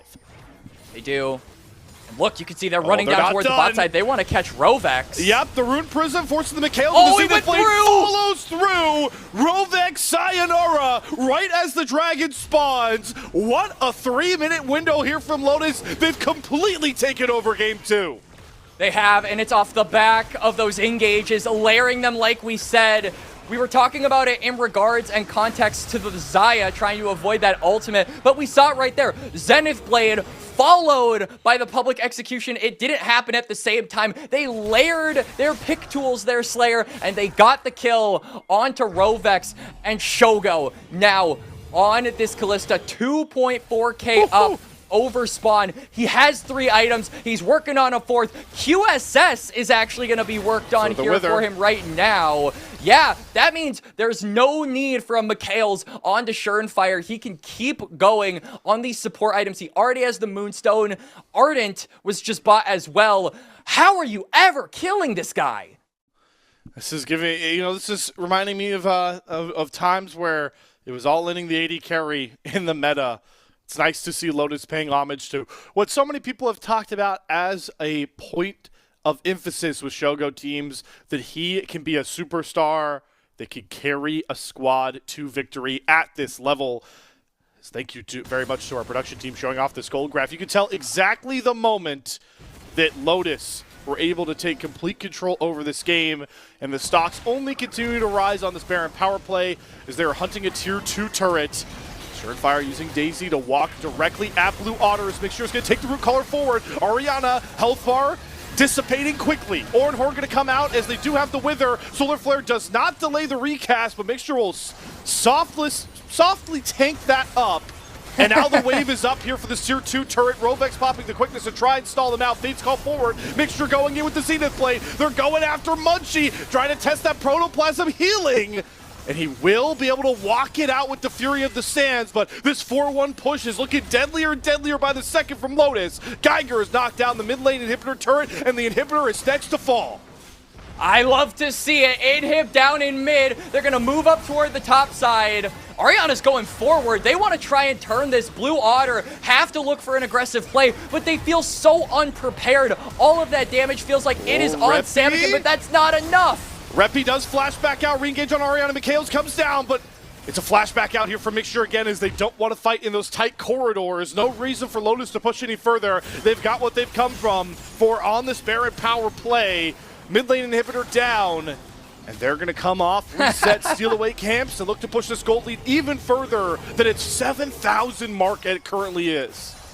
7K, and I love what Munchie just did there. He used the blast cone to get over the wall, saw a bunch of Lotus members in the area, said, all right, never mind, I'm out, and then hit another blast cone to get right back to where he was. Just a quick little peep to confirm that your jungle is in fact being taken. You know, he lives by the MCU rules, where if something isn't shown to be dead, it's not confirmed dead.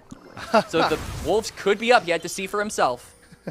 It's like I like that, the MCU rule on how deaths Well, work everyone here. thinks that Scarlet Witch is alive because we didn't technically see her die. So, yeah, you know, you never know. That also just means Marvel can milk more money off of products if they feel like, hey, let's bring this character back to life. It's a strategy. It's a strategy. Hey, Lotus are milking these Blue Otter camps for more money themselves, too, right? Turnfire stealing away more of these gold resources. Shogo able to pick up more of these as well. Still a bit of an awkward moment here for Lotus. There are still a minute 20 out from Infernal Soul Point. So Blue Otter need to utilize every one of these super mini waves they can to get as much gold as possible. You're seeing Spawn gobble up most of it. He also has an Ornn augmented item upgrade. I really want to, bring this home, Quacks. The gold lead looks massive here for Lotus, but now with Spawn, Samikin, Orianna all having Ornn upgrades, that gold lead is actually a bit tighter than it would normally seem. The rule of thumb is generally that each ornament is worth 1,000 gold, and he has 3 of them upgraded. So the actual gold lead is around 3.4k. Still pretty significant, in my opinion. Yeah. But I agree with you. Not insurmountable, but Infernal Soul. That's the problem. That's the problem. And that's coming up in about 30 seconds as we do see the Philips Norelco precision play right here. Geiger looking for the TP. Oh, yeah, we're highlighting. Let's go. Philips Norelco OneBlade knows how to highlight elite macro gameplay. Yeah. I think that we highlighted the macro play from Blue Otter in game number 1. We're seeing the same thing from Lotus here in game number 2. And that just makes me so excited that this is a best of 5. Dragon up in 5 seconds. Lotus do not have control of the river. Blue Otter holding onto it for now. Geiger is wailing Yeah. on that top lane inhibitor turret as He's Orianna teleporting. TP's away from him. Geiger TPing on a flank, though, as Blue Otter have started up the Dragon. But here comes Lotus. Geiger immediately gonna get charmed up by Rovex as they're trying to go after Samikin. Flash over the wall to get back out of safety. Ornhorn not gonna find its mark. Realm War trying to get Lotus all back on top of each other as Mixture is getting heralded. Samikin and Rovex trying to play protector away from Geiger. Shogo! Flashing out for Samikin, but Samikin's able to get out. Mixture can't find the lockdown. Shogo trying to run wild as Samikin brings the golden clips down, but it doesn't matter. Lotus are able to stave it off and regroup as 3. Shutdowns glory on all sides. Oh, the rebuttal! Reflects the root collar. Sends Sayonara to Shurtfire. Samikin tried to lift all of Blue Otter up out of this terrible game state. And those 2 picks might have just been enough, but the Dragon is still up and Reppy is hunting. Look at it. They got the empowered Scuttle Crab. They have vision. They know Reppy is the only one here. And look at Shogo. He's trying to heal up off of the camps. Base. Yeah, they have to recall. They have to give up the Dragon. They don't have a jungler here. They have to defend their turrets here. The Nexus turrets stay up. Reppy Samikin is is trying staying. to go after the Infernal Drake. It's on He sees vision. it from the crab. The Radiant Volley isn't going to be enough for him to make the steal. They're bringing Shogo over for the Rend. Is it going to be a steal from Samikin? He gets it! He's able to steal the Infernal Drake. There's no soul for Lotus. Soul denied. Samikin potentially saving the game for now. Blue Otter, hold on. Was that off of Comet? I thought the Radiant Volley I think so. didn't hit. I thought it missed, but did like maybe one missile hit and then the execute from Mel? Oh applied? my god. Of course it would be Mel Execute, wouldn't it? Of course it's the Mel Of course it Execute. would. I'm sure we'll get a replay if we have it. Okay, here we go. Let's see All it right, in slow-mo. Did one of them hit? Oh my god, it is One the of Mel them. Execute, One. bro! Oh, man. Holy moly, it's Samikin staving up this game for now. Back to live though, Rovex is getting aggressed onto here by Mixture. Lotus are upset. They want to go for this Baron now. And they're just gonna start it on up. Ivern may take Baron slow, but with Red Smite, it's a hard steal here for Munchie. This time, Blue Otter are not gonna let this Baron be taken under their noses. But they have to walk into the Ivern brush. Root Collar not gonna land. Lotus are playing a guessing game. Are we on the Baron or are we in the brushes? The engage from Orianna. Rovex immediately follows it up on top of Reppy. Geiger gets into the backline though. A huge big knockup comes across from Daisy, and Shogo gets to rip all of Blue Water to absolute shreds. Just like that, Lotus call game. We're even in our series. They were looking for the Baron, but they'll do with the game. Lotus looking to tie this one up. Shogo and Surefire with the bouncy house galore to end this one off. Rovex, the only one alive, but he will be able to do nothing except witness his base crumble. Lotus put all of their stock in Shogo, and he does not disappoint. 1-1 our series. Lotus bounce back. This is going to be hell of an exciting series, Slayer. Game number 1, an absolute banger. Game number 2, dare I say, even more entertaining than that one. Where can we go from here? I feel like we've seen the best of both of these squads. We saw some great macro displayed there by Blue Water in game number 1. Game number 2, we got to see the Shogo hands. We got to see the Lotus macro. And now it culminates in who is just able to maintain that level more consistently, as they still have to win each of these guys 2 more games in order to get into that best of 5 against DME. And maybe the most fun part for us here, Quacks, about our series going 1-1 to start the best of 5 is now what we kind of talked about at the top of show. Some of these less experienced players really get tested with their champion pools. We go into now a best of 3 basically with 20 champions taken off the board. So guys like Reppy, like, Geiger, really going to be tested on their champion pools. Munchie hasn't played a ton of best of 5s. He hasn't with Blue Otter yet so far out of the jungle. We're going to really have to see how deep the bags go for these 2 squads and their champ pools, but it's going to make it even more exciting. We are going to go to another break, but on the other side, Game 3, Blue Otter Lotus tied up at 1 apiece. The NACL is presented by Philips Norelco OneBlade.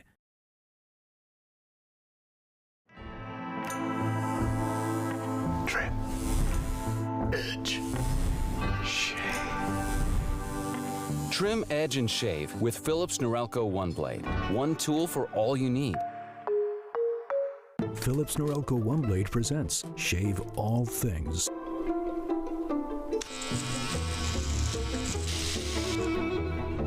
Your style made simple with Philips Norelco OneBlade 360.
Trim, edge, and shave with Philips Norelco One Blade. One tool for all you need. Philips Norelco One Blade presents Shave All Things.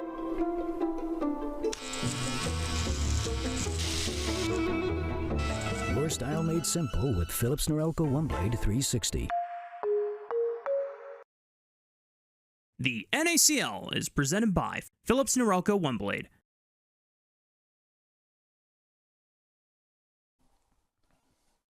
Welcome everybody back and welcome in to the best of 3 format here for our lower bracket, final here, semifinal. Blue Otter, Lotus have each taken 1 game apiece through our first 2, which means now it's just a race to get the next 2 wins, but the caveat quacks, of course, being 20 champions are unavailable for this series going forward, and that's going to be a really big talking point ahead of this Game 3 draft. How battle-tested are some of our players as champion pools?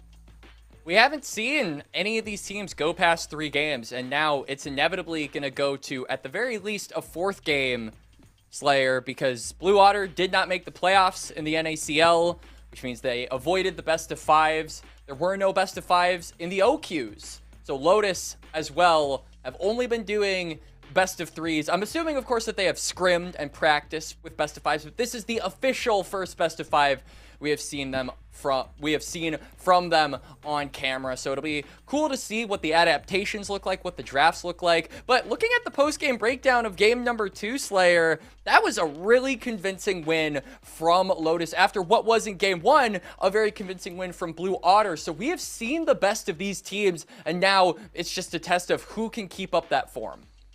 And I'm looking to see off this game too if we see any sort of adjustments, right, to game plans.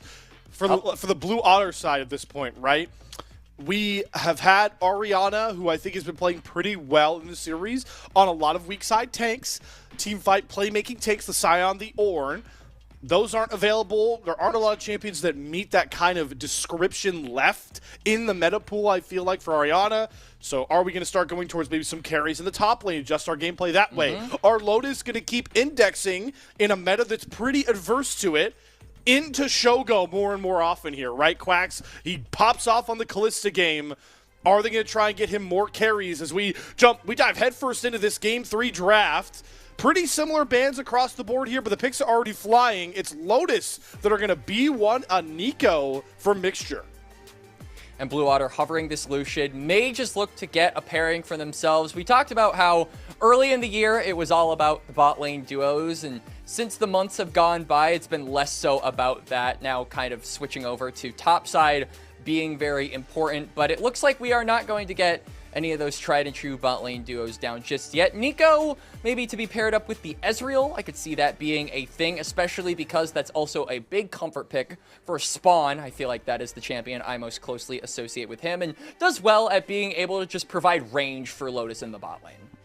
An early Syndra lock-in, likely for Samikin, means it's just too easy in Reppy's eyes to not just try and grab this Galio to slow down that matchup. Do want to shout out some of the flexibility this champion does bring. We didn't see Rumble ban through in this game, so you could potentially, answer the Rumble with the Galio top, or you could just, pick another tank that can absorb the pressure of these magic dealers. Cassante, Galio, Nico. A lot of playmaking already on Lotus's side. Yeah, I don't think Rumble is really an option here for Blue Water. They'll probably pick a top laner, and against the Cassante, if Ariana wanted to go crazy, he could do like the Garen, but I'm not sure we're going to be seeing that here this early on, especially with only the top side, or the solo laners rather, plus the support being shown. So instead, the Aatrox going to be the lock in here. Can go top lane. As far as I know, is like an okay matchup into the Cassante. Cassante has a lot of mobility to be able to avoid the sweet spots, but once you have access to the World Ender and some ability haste, you can actually start to fight them in those extended trades. But this also can be given over to Munchie. We have seen a lot of Aatrox jungle, specifically from Kaido in this tournament so far, and Munchie has already played it in the tournament, so wouldn't be a stranger for him to pick this one away and give him the ball with it. We'll have to see as we move into the second phase of bans. Gonna see the Nefiri targeted here as Blue try and make things uncomfortable for Surenfire. I really like going after carry junglers if you're Blue Otter, because there's just a ton of setup already for Lotus. Let's start eliminating abilities for this top side to play proactively, right? Because Galio and Cassante are pretty just set in stone, nullifying lanes, right? So how are you going to be able to make any playmaking out of the top side? Not going to be through Nefiri. I wouldn't be surprised if Surenfire eats another ban here. The Jarvan, yep, so another one. 2 staple meta junglers that create plays early, not available for Surenfire. And I'm wondering what Lotus are thinking in regards to how they want to engage these fights, because you've got the Galio and you've got the Nico, so you have plenty of playmaking tools to start up a play. And so I feel like the Jarvan ban from Blue is just to make sure you can't layer that on top like we saw in game number 2. So if you want more engage, like Vi is still open and available, but I do think Blue have to show their hand on what ADC they're picking before they decide to commit to Vi, just given that there is disengage with things like the Alistar and things like the Syndra. Yeah, Vi feels pretty rough into a game like this. We'll see what Blue Otter want to try and bring to the bot side. Whoa. Spawn locking in a Vayne. Well, Potentially. that could be for Ariana. Yeah, good shout. I was about to say, is that actually going top side here? I would almost like it more if we just put the Vayne into the Cassante matchup and then see what Lotus's comp looks like before we decide how aggressive we want to get with the AD carry pick. I do think Vayne is likely going to go top. This is a good matchup. You're able to kite Cassante around basically the whole time. And now Lotus, once again, throwing down the gauntlet by giving Shogo some of these carry champions. So Nico Aphelios going to be the bot lane here. And now last pick for Surenfire. We saw the more supportive style of the Ivern pay so much dividends for Lotus in the last game. Is he going to do something similar to that? Or is he going to try and be a carry himself? Wukong lock-in, so again, gives you that more engage, but also feels less full committal than something like a Vi. So I like that the Wukong gives Surenfire options and a bit more flexibility on how to actually start up engages with his team. We asked the question out of game 2 after a player of the game-like performance from Shogo. Would Lotus keep indexing into this guy? They've done so even more than I think in game 2 here. With the Aphelios in this comp, there is so little damage for Lotus unless it's Shogo. It is even more so all on Shogo this game than I feel like last game, because at least you had Geiger playing the Ambessa, but it's now Shogo's sole responsibility as the carry for Lotus. The Jhin locking comes through for Spawn on the backside here. He's looking to play a bit more supportive because Blue Otter are looking to carry through their top side and, most importantly, their solo lanes in 2 advantageous matchups. And I feel like for Lotus, we talk about how important it is that Shogo be the carry here in game number 3, Slayer, and I agree with you, but I feel like he is going to have a rougher time in game 3 than he did in game number 2, because although he's got the engage with things like the Galio, things like the Wukong, he doesn't have the backline safety of something like an Ivern. He doesn't have the heals and he doesn't have the shield, so he has to be a little bit more self-sufficient going into these late game team fights, and that can be really hard with some of the bursts that Blue Otter have down here. I don't think that Aatrox's burst damage is to be trifled with, especially if Munchie decides to index into that lethality, and then Samakin is also going to be getting those splinters. So a lot rides on this Aphelios, not only being able to pump out the damage, but being able to survive in a game where he doesn't have the same safety that he did in game number 2 against more of a bursty comp in Blue Otter. We'll have to be on the lookout for it, Quacks, because regardless how much protections you try and form around Shogo with another beefy front line, you've made it clear to Blue Otter that they have to find a way to kill off this Aphelios in those fights, or maybe set it behind early in lane. But Blue Otter have kind of drafted a comp that I feel like is difficult to slow Shogo down from scaling in the early phase. Aatrox is a power farmer that needs a lot of support on a gank. Rovex can playmake on this Alistar, but Jhin isn't very strong in the lane to me. I think Nico into Alistar is a real pain, especially in those early levels. So the way this early game is set up, it feels kind of similar to game 1 in my eyes, Quacks. I'm curious how you feel, in essence that maybe a pretty slow early game, and we're going to just build up even more so to who could dominate the fights. That would be expected, but I mean, yesterday we saw Kaido on the Aatrox jungle.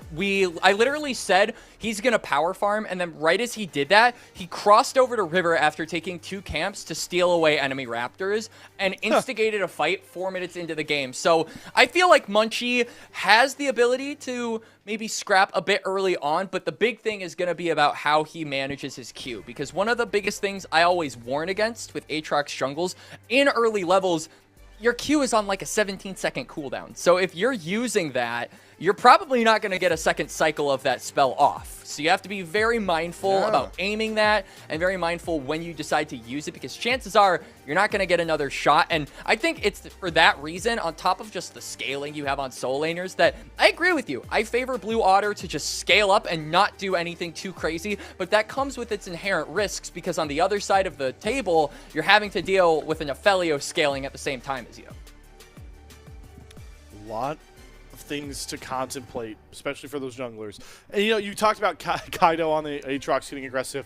I did just watch Schernfire play an invade heavy Ivern, so this guy might do whatever he wants. Listen, it was smart, but it just it feels wrong to say, right? Like Ivern invading, like to me that just doesn't fit the bill of the champion. It wasn't like as much an invade as it was, let me just quickly steal a kill or a camp from you, which is something that Ivern, I mean, remember when Ivern, maybe you don't remember, I don't actually know when you started playing the game, but I remember when Ivern initially came out, all anyone would ever do would be like, oh hey, if I prep a camp and then I smite it, I instantly steal one away. And they would just do that every single time. So it's not like an uncommon strategy for Ivern. It is a more uncommon strategy, though, for something like a Wukong or an Aatrox. These two junglers are power farmers, are of the archetype that you want to get to level 6 before really playmaking. But I think they both have enough setup in the lanes to where they can break that mold if the situation calls for it. I think the most likely scenario for that to happen would be if something crazy mid goes down because of all the setup from Scatter the Weak and then the taunt from Galio. You can easily lock down anyone, especially if they don't have flash. Speaking on breaking the mold, continue to talk a lot about bottom lanes as a centric focus of this promo tournament, because of how much we feel like this meta of our tournament has adapted based off of what we usually see in Tier 1, what we saw from NACL Spring. Another game out of the supports here. We're going engage focused. I've missed it sorely. It's a Nico Alistar game. No enchanters really yet to make their mark on this series, but both of our teams have stamped a successful game each, as we are once again into a bit of a tech pause going into Game 3. I'm seeing some cheeky smiles from, I assume, people all chatting, aka Shogo. So either he's making a very poignant joke, or this is a pause reason that hopefully won't last too long. Yeah. I mean, we did see like a brief, very brief all chat exchange in game number 2 before our illustrious and amazing producers hid the chat. We know that there's something probably going on between these two teams, where they're exchanging some fighting words or some banter. But I agree with you. I am actually a big fan of these engaged supports coming back. I mean, ever since that Aftershock buff and that Guardian buff, I feel like the support meta has been brought back a little bit more to parity, and it seems like at least our Tier 3, Tier 2 supports are leaping at the chance to play engage meta again. And Mixture is looking to continue the stellar form he had on that Leona. Super impactful Solar Flare, Fate Call combination we saw to end that last game. Let's see if he can get it done on the Nico, which can be even more creative in its playmaking ability. We're on to the Rift, and that means the Blue Otter are going to control these solo lanes how they see fit. Orianna, the Vayne top, just harassing Geiger as much as possible in these early trades. Already able to stack up the lethal tempo very high and force Geiger completely off of this first wave. It's going to be a long road forward for Mr. Geiger. Just got to make sure he doesn't let Orianna snowball. The shield is on like a 10-second cooldown too, so once you use it, there's no guarantee you're even going to be able to make a lot of use on negating the damage, but then also just gives Ariana the green light once it's down to actually keep pressing forward like this. So expect to see a lot of prio being gained here, especially in the early levels of this top lane matchup. Maybe that opens the window up for Munchie to be a bit more aggressive on this side of the map. If he finds an angle to steal away camps like Surenfire did so many times to him in game number 2, I imagine he'll take it. Gotta look at bot lane, though. That's the one lane we feel like Lotus should have a ton of early control over. Shogo stacking up one hell of a mega wave, crashing into that bot tier 1 turret as Geiger... Oh, I believe that's a unfortunate -1 there for our Lotus top laner on the cannon minion. But at least now he's got his 3 abilities leveled up.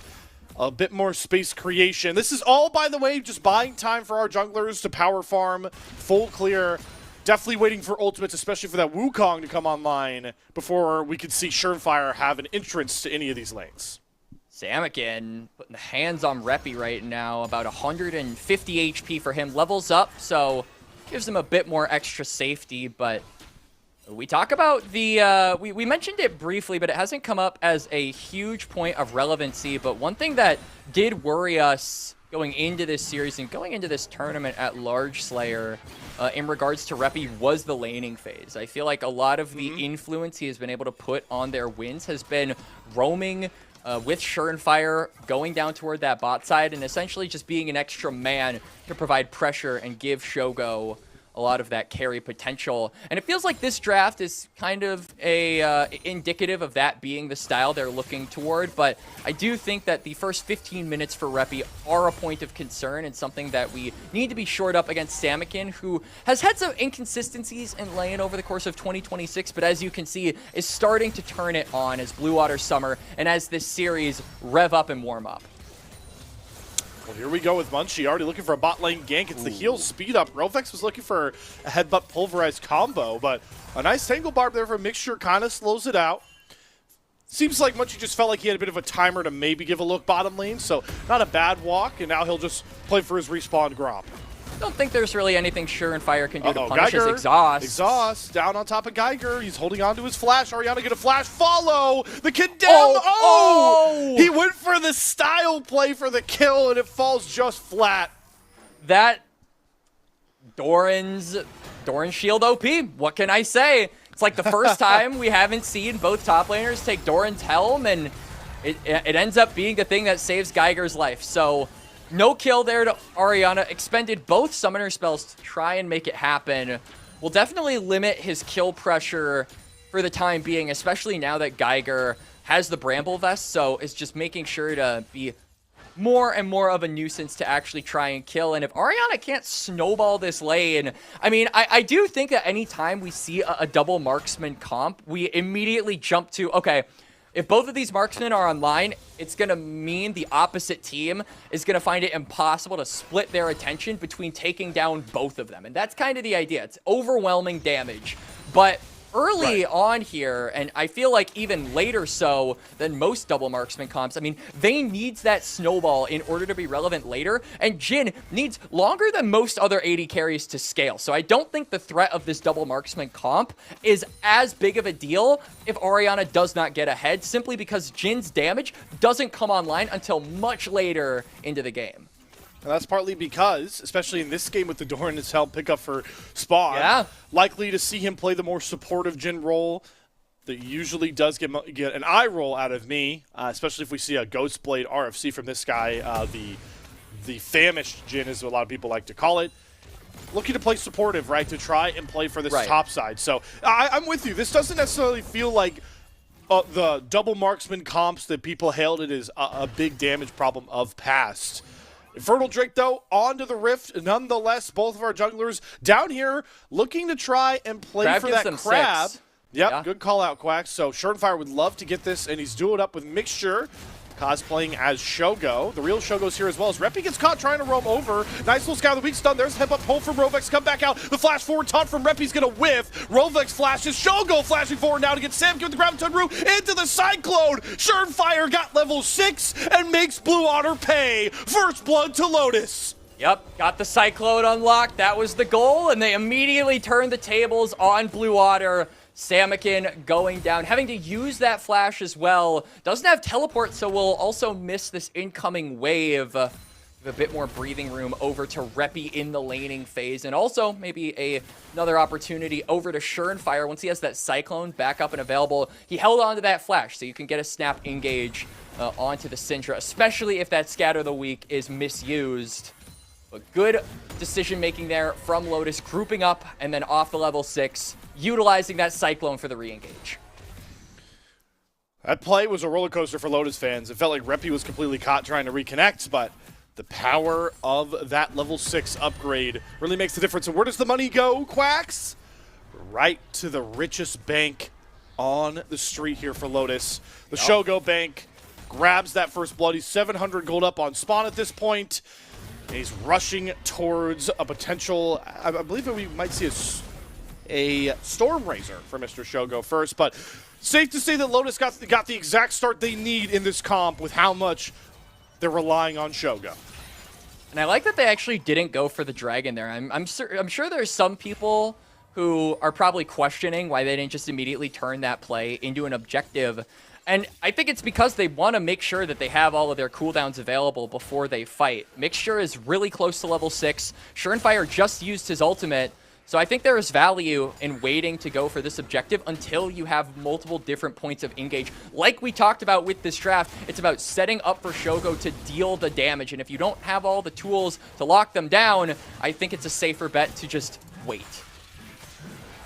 One of those rare games we're going to get here, Quack, speaking on those neutrals. Grubs are going to go down before first dragon of the game. We started out this series with Munchie claiming first dragon very close to when it spawned in at 5.5 minutes. Now we're 8.5 minutes in. Munchie has gotten all 3 grubs, and nobody has taken a look at this first Mountain Drake. It's going to be important to track so many of these games feel like they're decided by integral Soul Dragon fights. We're not going to have that for a while. And we saw the pings from Surenfire to go over and start taking those grubs. And when he goes over there, immediately sees the notification that grubs have been taken by Munchie. So now he finds himself kind of on the wrong side there, sets up vision toward the top side, which is not around the dragon. So maybe gives a timer over to Blue Otter with the Wukong being absent from that side of the map to, just start up this dragon. They've got push in the lanes, and Wukong just redeployed onto this side of the map. Surenfire making his way over. Pink Ward's coming down into the red-white pit here for from Shogo. Lotus. They're trying to fight. It's Rovex that starts the poking and prodding to get Surenfire caught on those sweet spots. World Ender pops as the hero's entrance has to be used from Reppy. Mixture down about half HP from a nice chunk there out of Samakin. And Munchie going forward, the World Ender definitely wants to scrap. The curtain call coming down just to zone, but Mixture gets knocked up into the 4th shot. Nice setup there from Rovex and the clutch kill given over to Spawn. Lotus were just too split. I mean, you had Reppy and Surenfire on the top side, and then Shogo and Mixture without a tank. Can't really enter the fight. They attempt to do so, and they get punished for it. Mixture goes down, uses that flash as well to try and get away, but some clutch sniper curtain calls by Spawn will give him his first kill of the match. So both of these 80 carries receiving some sums of gold here in game number 3, and this is what we initially thought was going to be the case with both of these teams. Spawn, I think, has been one of the better performing players of Blue Otter across the 2026 year, and Shogo is Shogo. So now we're playing to, I think, the strengths that have been there for Lotus and Blue Otter the entire time. Continuing to watch the trades here from Ariana. Successful there into Geiger. Speaking on our 80 carries, actually we'll go back through a replay here. Mixture. Unfortunately, recognizing the one pitfall of Nico, you are very, very squishy. Nice grab, though, from Rovex to get that kill into Spawn. The thing I wanted to state here, Quacks, for you, I've done the spiel way too many times, but so I'll keep this one brief. Spawn, thank you for not falling into the Ghostblade RFC trap. The BF Sword means that we are playing for Crit Jin, my favorite type of Jin. Blue are currently playing for, or Lotus rather, currently playing for Ariana. Hello, Ariana, knocked up, has to use the exhaust, is going to condemn Surenfire under the turret. He keeps the Cyclone going. But with Shogo here, Ariana had a flash and tumble out of a potential Calibrum snipe.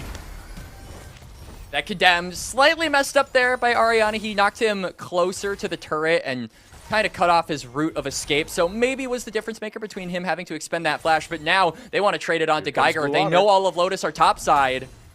All right, it's pretty treacherous diving a Cassante, but they're making it work. Nice headbutt pulled into that deadly flourish route, and the kill goes over to Munchie. So cross-mapping really starting to take center stage in our slow game 3.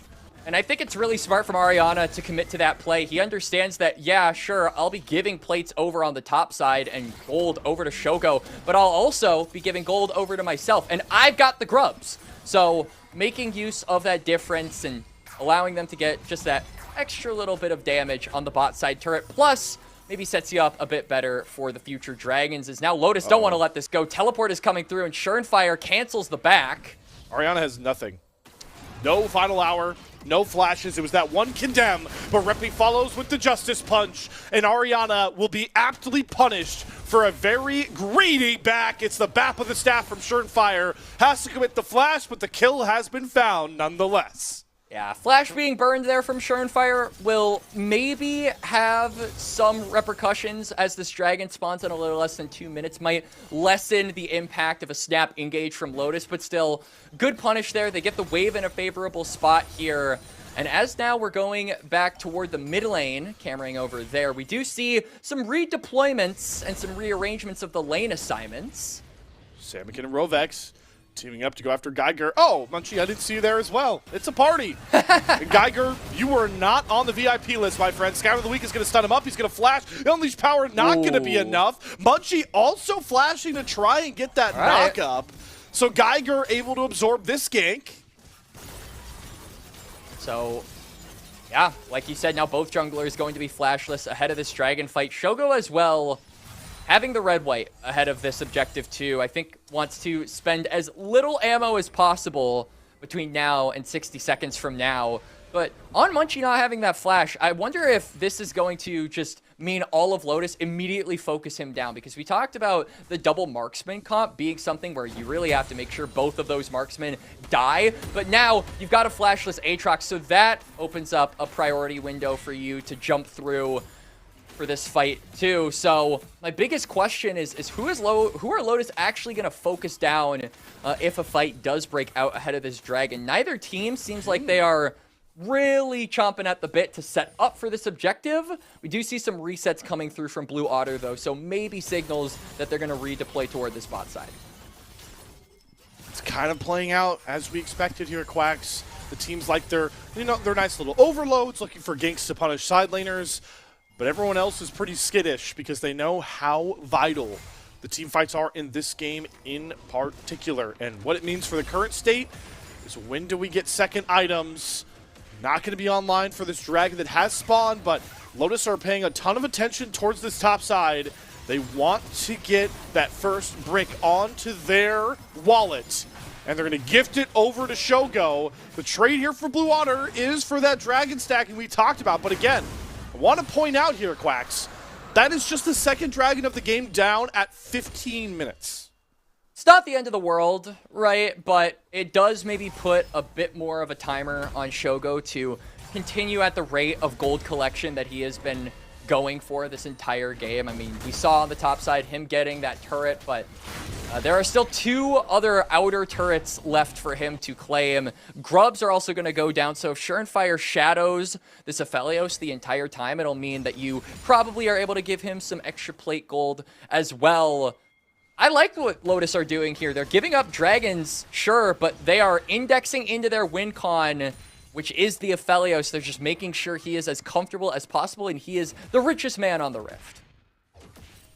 The richest man on the Rift indeed. Shogo, almost 2/3 of the way towards that IE power spike. He's up 1,000 gold over spawn at this current point. And now that we know we're getting a bit more scale-oriented of a Jhin, I think I see 3 longswords. I'm a little bit terrified that that actually might be a ghost blade.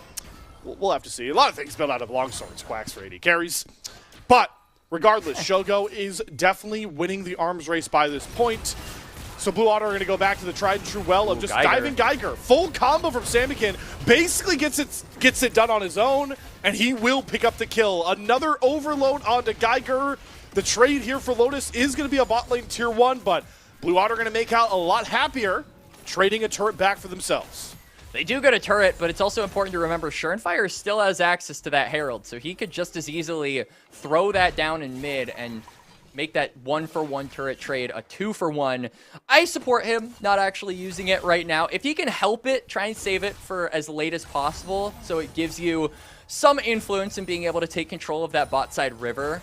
And, I mean, your mid lane turret isn't at threat of falling, but maybe Shogo is. Shogo. All right, yep. Just exit stage left. There we go.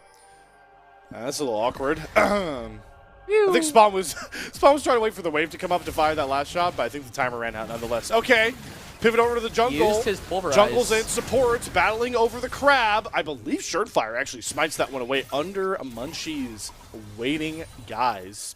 So, Scuttle Crab, a small win here. Again, both of these teams are just so much about waiting for these big 5v5s. They're really just trying to play the map as best they can, and so far, been really impressed by how Lotus have handled it. With that turret take, Quacks, all tier 1s are off the board here for Blue Otter.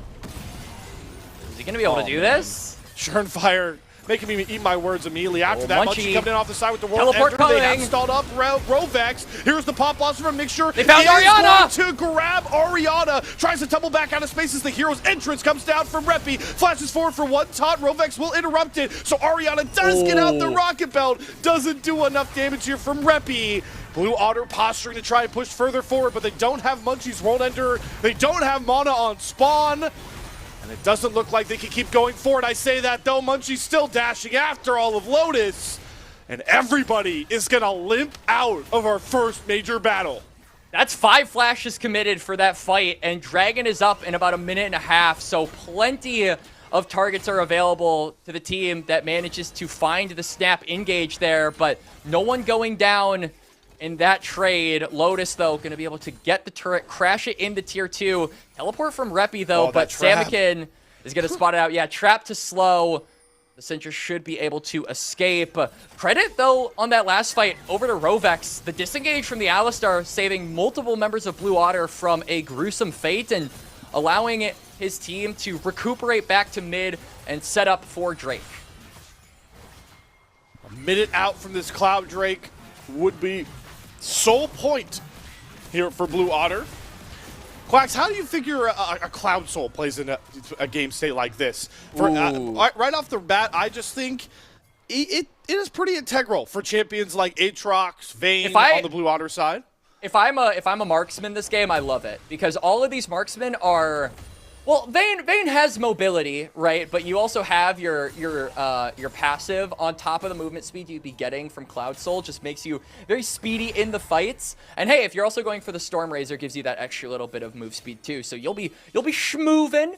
Yeah, if I'm a Blue Otter marksman, I really like the extra movement speed. And then if I'm Shogo, I like any way I can keep dancing around the fight. Again, the Achilles heel of Aphelios is that he's immobile, and Blue have been trying to punish that. So far, though, they have been unsuccessful. Aphelios also still has that flash, so he did not have to use it in that last fight. Means that Blue Otter are going to have a tough time getting on top of him. Ooh, root on to Surenfire. Mixture trying to get out as well, using the clone as a body blocking tool. The fourth shot does not hit. So Spawn, good look, trying to get the poke. Blue Otter have one control of the river with this. They're trying to buy space here for Samikin, but the rocket belt forward. Reppy nearly gets the taunt, but Rovex is able to bail out his mid laner to the tune of an unbreakable will and a half HP bar. Another big scatter comes out here from Samikin and Surenfire up forward without the rest of his team. Munchie looking to target him out. The Dragon is taking a backseat as the fight continues to break out. Mixture with a flash forward, gets one on to Ariana and on to Rovex, and the taunt knockup finds Samikin. Down goes the Syndra, and Lotus are able to steal the Dragon away and stop the Otter stacking. Yup, they stop the stacking. They get 2 kills for their efforts as well. Lotus just positioning better there, in my opinion. Surenfire going forward, forcing Munchie out of the pit and away from the rest of his team. Opens up a 4v5 angle. Mixture sees the engage, goes forward, and the knockup allows for the rest of Lotus to wreak absolute havoc on Blue Otter. A fight won for them. And further scaling time given over to this Aphelios, not having to worry about that soul. And now he just has to stack those items, Slayer. We got a preview, Quacks, of exactly how Lotus want these fights to go. They lean on that front line, pushing forward front to back, and as long as Shogo is untouched, they feel like the supreme team on the Rift. 2,500 gold. Shogo is up right now on the map. Soon to get to that third item. I assume he wants to get a reset off sooner rather than later, but with Blue Otter posturing a lot of attention around this Baron pit, he wants to stay on the mid waves. And it is also, it's a very small thing, but Reppy opting for the Mandate build on the Galio means that Shogo is going to be able to deal a lot more damage for the I believe 4 seconds that it's active to be vulnerable from immobilization effects. So that'll just mean the burst damage from the Aphelios, especially once he, keeps stacking up these items, is going to be pretty significant if Reppy is the guy to engage the fights. Good call out there on the Imperial Mandate. I'd forgotten that that's another way that Galio has wiggled his way back into the meta with being a more supportive pick like we're seeing here from Reppy. Blue Otter are still, though, relying on some scaling of their own by this point. Samikin has scaled up pretty well with those, sort of supportive setup items. He's got the Cosmic Drive, the Blackfire Torch. Now just have to wait on his ability to get some more damage behind it. And maybe, some MR shred, because it just feels really hard for a Syndra to work through this current Lotus setup with the Galio and Cassante. You really have no shred to be able to actually deal with the frontliners, and that just kind of means that Samikin needs more stacks. Well, Never mind, he he can burn through a doesn't. Nico health bar. Never mind, he might not. He's got 115, so, yeah, he's got plenty at this current moment. Slayer is enough to one-shot Mixture. And I feel like now, really, the big thing for him is just getting some of those MR, or those Magic Shred items. I'm looking at the inventories right now on Lotus, and we've got, some magic resist. I mean, we don't really have much magic resist at all, if I'm being completely honest. So you don't really need magic pen items until you see things like the, maybe like the Abyssal Mask come through from Reppy. So that just means Samikin is going to be having a lot of influence in these plays because no one is really building against him at the moment. He's even getting closer and closer to that death cap, so that'll be a really big break point for the Syndra too. Just got over to 120 stacks, which means that big AP boost comes through. And yeah, so the Rabadon's death cap purchase, good call out there, Quacks, will really spike Samikin's damage. And he needs to be the key tool, not just to, I would say, to navigate Blue Otter through these fights, but to play setup to allow the Vayne to open up into some of these skirmishes and to make sure Spawn can step up as well to do damage. He still is very much so behind the 8-ball into Shogo. You can see that pickaxe from Spawn's inventory. He's looking to build an IE, and his opponent already has that set IE. That is the easiest way to describe the Canyon AD carry right now. That's a good way of putting it, but I still feel like with the dragon stacking being halted here for Blue Otter, I mean, we talk about the scaling needed for Shogo to get to these big item breakpoints, but we talked about, we said it was going to be delayed longer than your usual double marksman comp, but I mean, if we're still in this game state 10 minutes from now, Spawn will have 3, maybe even 4 items.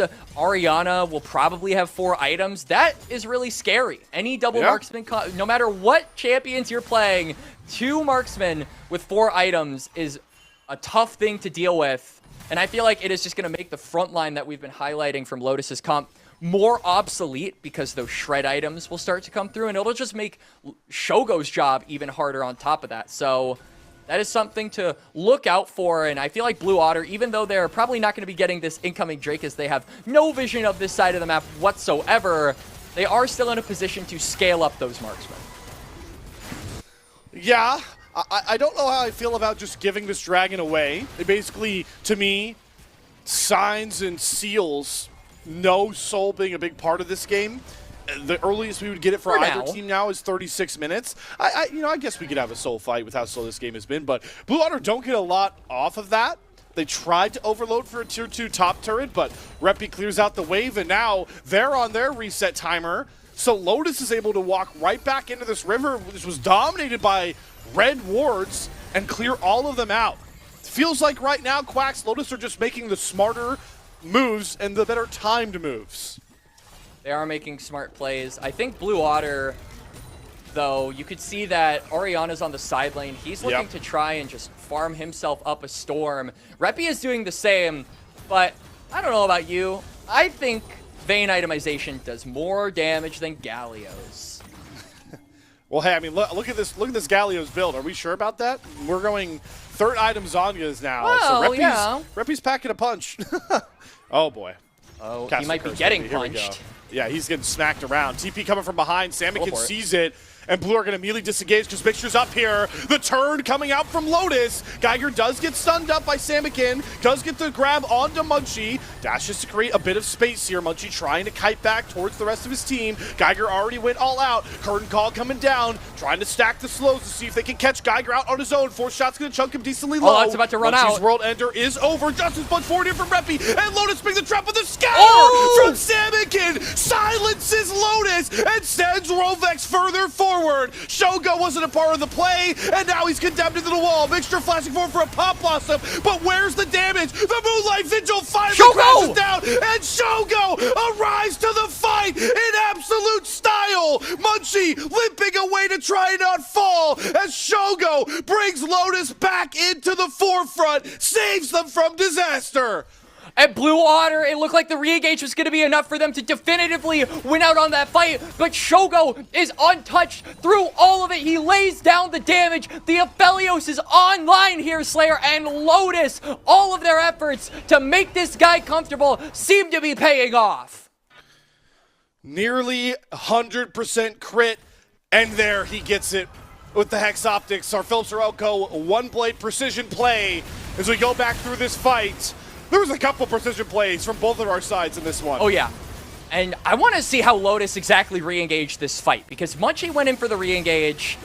Yeah, it's just Mixture, the flash from Reppy, the taunts, they're all grouped up. So Moonlight Vigil has a ton of value in that fight. Really good decision-making there from Mixture and from Reppy.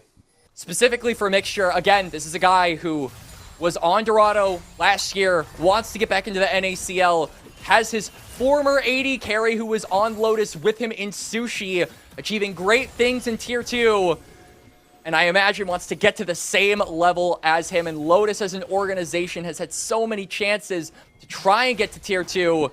It might just be by the guy who has been their faithful supporter and their faithful support for so many seasons. I'm glad you brought it up, Quacks, with the Lotus org. There were so many OQs that I remember coming into, and the sentiment always was, this Lotus team is stacked, they can be in the promo tourney, they can threaten top 4. They always ended up coming up just short through so many of these iterations. It was so many top 8 finishes, so many close calls to get into the promo tourney. It felt like, for me, that this was another promotion tournament for Lotus. That's just how used to I was of them being one of the premier OQ teams. So Right. while this is a new high for them to reach, I'm glad you've emphasized it, that this org getting into the NACL would be huge for the grassroots of NA. And with Red-White, Shogo's trying to get them to match point with this Baron. And there is no Munchie to be found here. It's actually going to be a secure coming out from Geiger. Pop Blossom in the background from Mixture as the Moonlight Vigil comes down onto Munchie. All out from Geiger over the wall. Basically signs his death warrant. Samikin picks up that kill. And now Shogo's caught between a rock and a hard place trying to kite back with the rest of his team. Munchie too far on the front forward forces Reppy to dash after him. Lotus pick up the Baron, and it only costs them their top laner. But it's also probably going to cost them the Dragon to 20 seconds, a little less than, until that spawns. They'll be able to get their resets, redeploy onto the map, but Geiger is dead for another 30, so that's one of your main frontliners out of commission, likely for a potential fight. I think Blue should be able to get Soul Point here. It is Baron for third Dragon, and a big win condition being potentially reactivated here for Blue if they can get this. Oh, look at Churnfire. Yeah. He's trying to wrap with this Wukong. Has the Cyclone available. Fire could wreak havoc on this Dragon take They see him. for Blue Otter. Now finally spotted here by Rovex. They're going to engage Geiger onto is him here. as Reppy in the background tries to go after Oriana. Fire in the middle of all the Otters Oh. somehow finds himself a trade, but Oriana is able to get rid of Reppy. Munchie now jumped in on by Geiger, who's TP'd in. Shogo focusing the Dragon on his lonesome. Oh. Munchie comes through and steals it away and slams down Geiger. Oriana picks up the kill. Blue Otter bounce back from the Baron play. I'm noticing a very common theme here, Slayer, around Blue Otter and the Dragons. They love to make it so we're on the edge of our seat. Samakin with the steal in game 2. Munchie getting there at the last second to give his team soul point. And Blue Otter, there are casualties on both sides, but they get the objective, and that's the thing that matters. They get a whole lot off the back of that objective win too, Quacks. They get the tier 1 in mid lane, a tier 2 over to Munchie, a huge swing in gold. And you can see it reflected in the fact that Lotus had Baron during this. So we get the numbers in front of us, Quacks. That was a 3,000 gold swing towards Blue Otter on the Baron power play. Absolutely massive for them. Shogo now with the Infinity Edge, so you gotta kill him not once, but twice. Yeah. Holy moly, he's already 5 items, Quacks. Good call.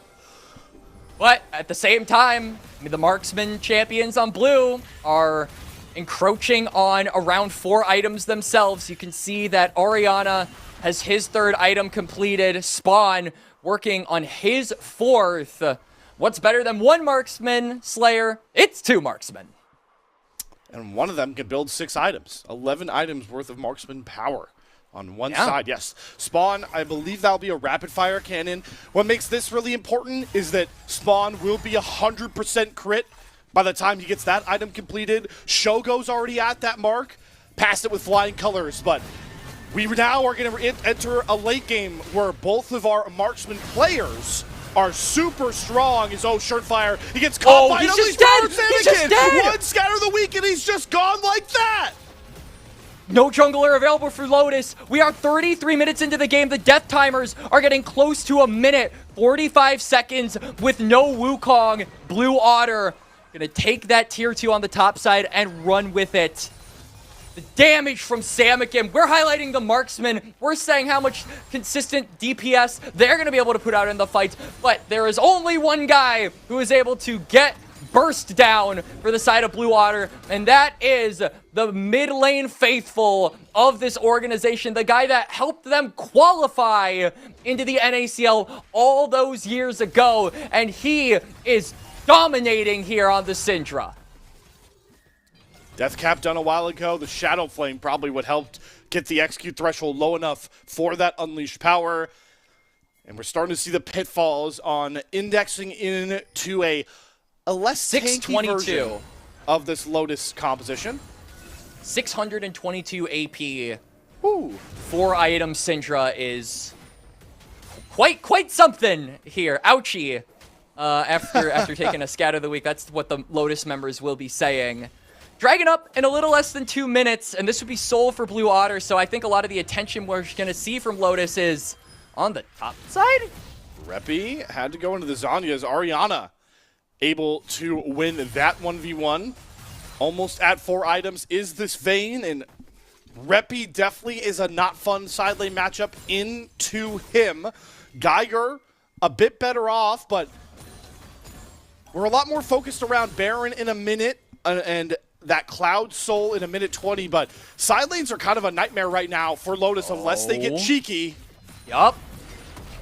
Oh, here we go. All out. On to Oriana. Fire here, dashing forward, and it's that easy. Shut down over to Lotus. And Oriana down for a whole minute with Baron up before he respawns, and that Cloud Soul Drake right as he hits the rift. Yeah, he had no opportunity to do anything here. Fire's gonna face check into Munchie, and that is a dangerous game to be playing. Oh, he can't. He doesn't have the Trickster to get back over the wall. Luckily, he has level 18 Shogo there to make sure Munchie doesn't get too big for his britches. All right. Dragon up in about 20 seconds. I think Lotus have to make a choice here. Are they going to take resets and redeploy onto the bot side, or are they going to try and trade the objectives? Like you said, it is a very high damage Ophelio, so whatever neutral they decide to focus onto, they will absolutely melt. And Baron is up first. Why not both, they say? Oh my god, goodbye. Look at this thing melt. Shogo's red-white right now. We don't even see Munchie on our screens. It was a hopeful scatter that actually got it low enough. I think that was 86 HP before Shogo secured the Baron. Nonetheless, Lotus have their second Baron of the game, and Mixture is trying to go forward with a flash dash combo. Reppy gets interrupted out of his taunt. Rovex does a really good job to slow down Lotus's engage. Curtain call coming out now from Spawn, trying to pick off some stragglers. Scatter the weak, not going to land here from Salmon-Kin. Lotus trying to work their way back into the river. Moonlight Vigil grabs Salmon-Kin, forces into stasis. Flashes away. Good root on to Geiger. Salmon-Kin blows him up and out. Fire. Cannot deal with Munchie, who flashes forward, executes him. Hero's entrance comes in here from Reppy, trying to buy space for Shogo, but Orianna has a mark to the backline. Shogo has to flash away. Orianna is running rampant in the Lotus backline. Shogo's the only one to live. Blue Otter, run our fight.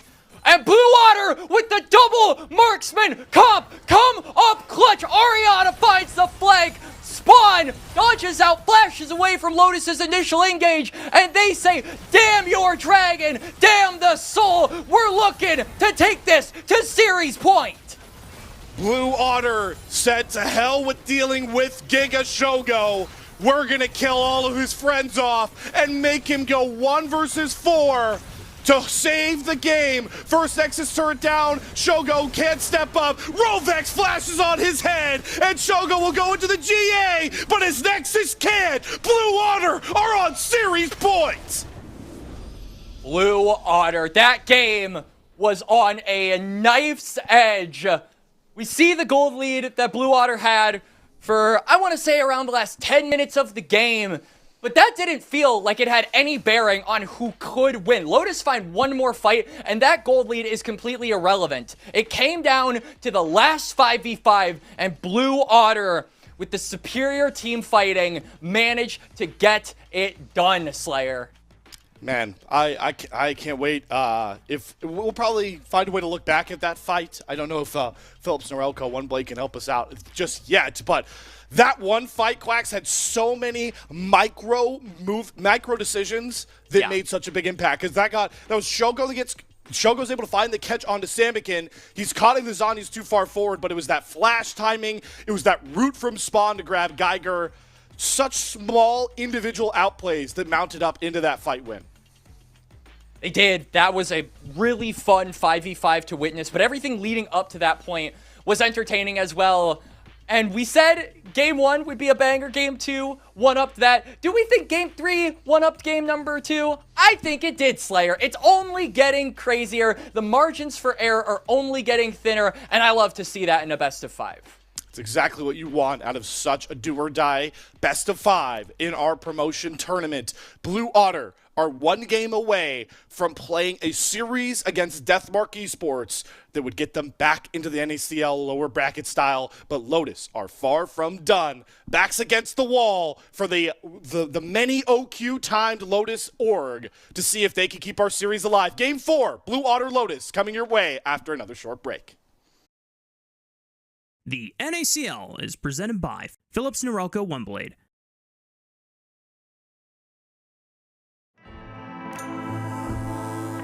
Trim. Edge. Shave. Trim, edge, and shave with Phillips Norelco One Blade. One tool for all you need. Phillips Norelco One Blade presents Shave All Things.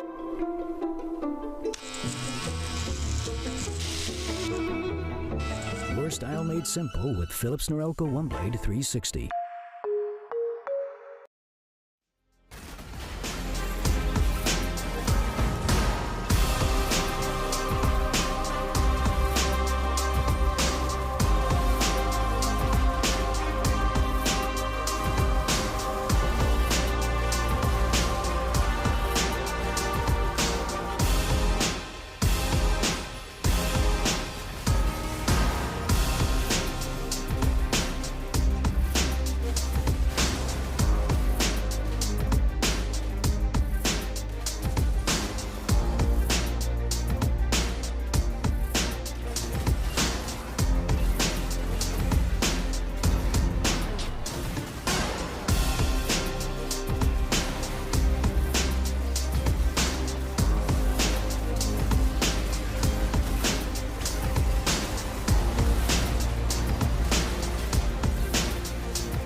Trim, edge, and shave with Philips Norelco One Blade. One tool for all you need. Philips Norelco One Blade presents Shave All Things.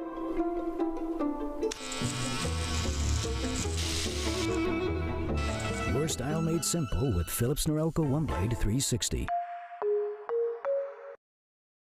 The NACL is presented by Philips Norelco One Blade.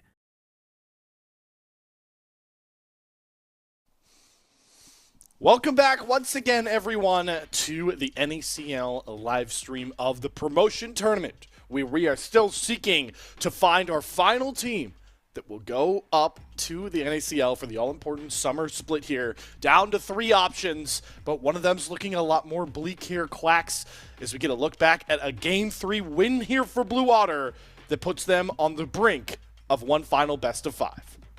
And Blue Water, an organization that we've talked about it before on this stream, Slayer, but a fan favorite amongst a lot of people who are fans of Tier 2. I think more so than a lot of organizations in Tier 2 have cultivated a sense of community that not a lot of other organizations have been able to match. A bunch of people are fans of this team, even if it's not the gameplay, but just of their general aesthetic and their vibe. So them being able to get closer to requalifying, I think you get to save that on top of the players who have so much potential on this roster that we have talked about so much over the course of this stream. And going back a little bit to game number 3, rather, one player I really want to highlight was Samikin. In the mid lane with this Syndra, we had a lot to say about the double marksman of Spawn and Orianna, but the burst damage of this Syndra was what made the difference. And a lot of those crucial picks he was able to deliver, give Blue the numbers, and was able to take them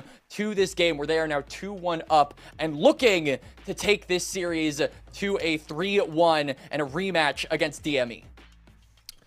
And what a rematch that could be.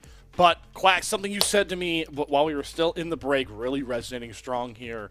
The way that all of these games are going, the gold graph kind of reflects in this game, but I think you could argue that through all 3 of our games so far, there have been points where either team has felt in control, where either game could have gone to Lotus, gone to Blue Otter, which means that despite the fact that they're down 1-2, you cannot discount Lotus. They have shown that they have come to play and they're on the same tier as Blue Water.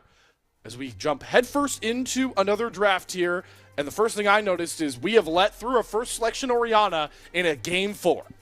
There are a lot of mid lane bans. All of them are targeted at Reppy from Blue Otter. Anivia, Victor, and Akali all taken off the table, and then Lotus gonna throw down the ban of the Aurora. So yeah, I like that Blue are going for an Orianna comp. I think that they have been at their best in this series when they have allowed themselves to group up as 5, and Orianna is the ultimate teamfight champion, the ultimate teamfight mid laner with that Shockwave combo. But the biggest question anytime you see an Orianna is what will be paired up next to it, and what is Lotus gonna be drafting here to deny that combo from coming through. Good call out, because we don't have the classic Knockwave. Vi Orianna is something that maybe you could think of on the table. We've lost Pantheon Jarvan now, as Schernfire is going to get it. Jarvan, yeah, that's a great call out. The last one I can really think of. It would be very hilarious to me, Quacks, if Blue Water in a game 4 of Fearless format turn around and get Jarvan, Rumble, Orianna. I'm just saying. It would be. Nefiri is actually really good. A very underrated ball boy for Orianna, but also you deny that potentially away from Lotus. If they're thinking about doing anything creative with this Pantheon and not putting him jungle, then I think that would open up the door for Annie plus a Nefiri to be a combo, which we have also sung our praises about, Slayer. So that will be denied, even if it was unlikely that Lotus were going to go that route. Still does complete the combination of Orianna having somebody to deliver the Shockwave. It's another good carry jungler for our carry jungle aficionado in Munchie. Maybe the cream of the crop when it comes to that category. It feels like in the meta. The Nautilus is going to be the pickup here last for Blue Otter, which is interesting.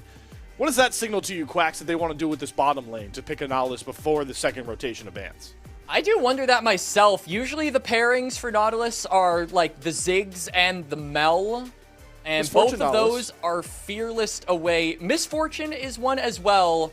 And I'm wondering how effective that's actually going to be in this game, just because looking at Lotus, they have a bunch of disruption tools with this Rel at the same time. So locking in an immobile 80 carry might be difficult depending on what kind of game we're talking about when team fights break out. But for the side of Lotus, I think that they have got a lot of initial burst damage around the mid game, and they've got a lot of lockdown point and click CC on both the Annie and the Pantheon, as well as the Rel having that Crashdown Magnet Storm to set them all up. So it feels like we are gearing up for maybe another Shogo show. We've got all of the setup tools locked in here for Lotus. Really what we're looking for is damage, and Shogo excels when he's given the pure damage dealer marksman.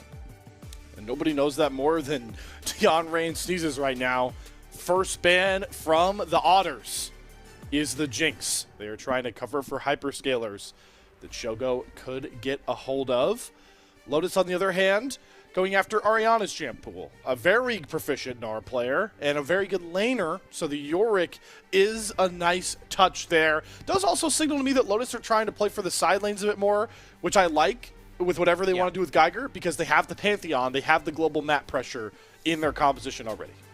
And we've seen this kind of dichotomy happen before, where one team is really playing for the team fights and the other one is playing for the side lanes. I think back to the game where we had things like the Shen and we had things like the Jax for Lotus, and they were basically forced into grouping up and playing as 5 because Blue Otter focused down the Dragons so much, and that Soul became a really viable win con before anyone on Lotus was able to scale. So if their plan is to play for side lane like they did in that game, I think they're going to have to fix up their neutral objective scouting ahead of time to prevent what happened in that match, which was, of course, a Blue Otter victory. Rumble going to be the pickup here. Galio is fearless away. Orin is fearless away. A lot of the tanks here aren't up for Ariana, so is he going to fight fire with fire? That might be literal and metaphorical. Twofold, right? Spawn, though, has said, all right, time for me to play scale. Time for me to try and pick up that category of marksman. Gonna show off the Sivir, which I think is a home run pick here, Quacks, for one reason. Right. Sivir dominates in lower range compositions where she can stack those boomerang blades and get a big Q through, get just autos down in general. Right now, Lotus are very low range in their composition as we're getting Ariana on the TF top into the Rumble. This is a good response, not only into the Rumble to stop him from advancing with the burn and the flame spitter, but also just gives you that global pressure match of the Pantheon. So if he ults, you ult to follow. And there's the damage dealer we were hoping for. Shogo. The Draven locked in here for Shogo to save Lotus's season. Wow. Okay.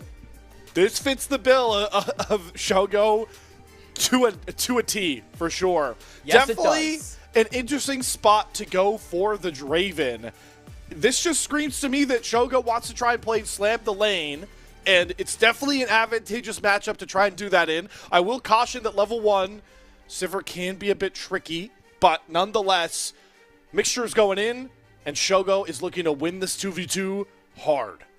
And they've got the team fight set up, they've got the crowd control, they've got the lockdown to really just let Shogo loose in this game. Everything, I think, is perfect for him to have a carry performance. My only concern is that Blue Water, not only did they have a good team fight comp, their pick potential is really good. So if Shogo steps up at all, he is very prone to getting hit with a gold card, getting hit with a dredge line. You as Draven are on the shorter side of range, so you're going to have to walk up relatively close to these Blue Otter champions in order to apply that damage, and that can be a double-edged sword in this match.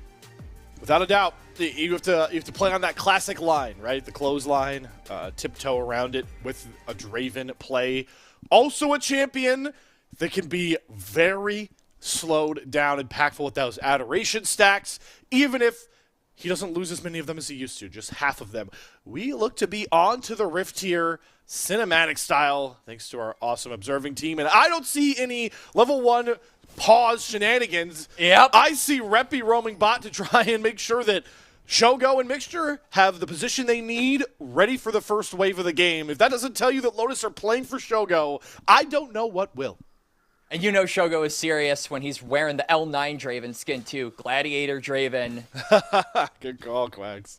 Gonna be dropped in for him, as I'm now looking at the junglers and how they can potentially affect the bot lane. Like we said in the draft, we don't expect a ton of attention by Blue Water to be given over to the Sivir lane, but I do think you can spin it a little bit. We want them to give attention to this bot lane to just make sure Shogo isn't in a position where he can carry and that he's set behind. Because if he's stacking up these adorations, he is going to be getting fat cash outs and fat sums of gold if he ends up getting kills. Well, right now, he's got complete control over the bottom lane Dominion. Just slow pushing a stacked wave here into Spawn, who understands that this lane could ruin Blue's chances of calling the series here. Trying to use the balancing blades to just thin it down, but Shogo and Mixture are off to the races. How do the junglers kind of reflect the bottom lane situation? Well, you've got Munchie pathing down. Ropex actually finds a dredge line forward here. Mixture is not going to land the crash down as a return. Munchie's pathing away, excuse me, and we've got a Pantheon pathing towards them. So Surefire is playing into the bot side. It was some dynamic pathing there from Munchie. Him starting on the Raptors means that if there is actually a gank opportunity bot lane, he'll end his quadrant around bot side, so he can look for that, but also means that he can use the blast cone to go toward the top side if it's not looking like anything will actually come of a gank on bot side, and he decides on the ladder. So good macro there for Munchie, not to overforce a play to set Shogo behind. Really, I think once we get level 6s from champions like the Nautilus and like the Nefiri, that snap engage onto the Draven is something that you have to keep your eye on. The lockdown onto the Draven. Yep. Something to keep in mind going forward here. Taking a look at some of the other lanes, though, where you do feel a lot more comfortable if you're a Blue Otter fan. Don't know how many people are very privy to the TF top picks. You LPL enjoyers out there might recognize it from a guy like Birdall. Flandra also played a lot of this TF top. It's kind of just farm gold, and you want to play it into advantageous matchups like the Rumble, where it's easy to get those gold cards down, Quacks, and also farm up to go maybe a bit more of an AD style of Twisted Fate than people are used to from the mid lane. I feel like the damage profile is a little AD heavy if that decides to be what Orianna goes for, which is, like you said, that AD Twisted Fate. It is likely, of course, because that is just how TF top generally works. But my caveat to that is that Lotus don't really have like a central tank. They've got Mixture to be able to engage, but other than that, you're not really worried about your damage profile when nobody is going to be building defensively on the side of Lotus. So I actually think that you circumvent that worry a little bit with this Twisted Fate being yet another AD source on top of the Sivir and the Nefiri. Does, though, however, give Samikin another game to shine on his AP picks, as he is the only magic damage user on blue, so Lotus probably aren't going to be prioritizing building magic resist against him. We saw that happen in the Syndra game, where he was able to just dump so much damage because nobody was building MR. In another pristine spot, playing the Orianna, not necessarily a Samikin champion like the Mel is, like the Hui has been for him, but just such a staple of the meta. It's kind of one of those, you need to be able to play Orianna if you want to be an NACL player type beats, as he is walking Reppy down, and he's got a flash just like that as the Storm Raiders got proc there from Mr. Samikin. Getting that extra little bit of movement speed to try and run down Reppy, but won't be able to find the kill. So does still burn that flash, gives Munchie a opening, but the Nefiri still isn't level 6. I think once he gets the ultimate, that should be kind of his timer to make a play on the map. But speaking of making plays on the map, Surefire onto the Dragon has had Prio in bot lane basically the entire time, and because Reppy TP'd back to lane with an item advantage, he is also able to get Prio in mid. So just an easy neutral take up here for Lotus. All right, Lotus gonna put Munchie's Game 1 Dragon take to shame a bit here, picking it up at 5.5 minutes. Our picture-in-picture shows Munchie maybe looking for a bot lane gank, but Geiger has it warded. So Munchie is backing on a ward. More information over to Los that not only was their Dragon take pristine, but now Surenfire has an idea of exactly where Munchie is on his clear. All right, man. Nice, Geiger. You know, that's the mind games, Quacks. We're 4 games deep. You got to win the mental warfare game, too, and Geiger knows it. Well, is that even going to do anything? Ariana could Destiny back to late. I don't know if he wants to waste such a high cooldown Maybe just that's the to play, save right? some creeps. Maybe it is. Maybe Geiger was like, I can bait this out. Oh, hey, look, There he we actually go. does do that. All right. All right. Geiger is a genius. Never mind. I'm stupid. Hey, listen, it could have. It's either the Geiger's going to get better tempo or they're going to lose access to Destiny. So that was the play there for Geiger. It's going to allow Ariana to get the wave state right where he wants it.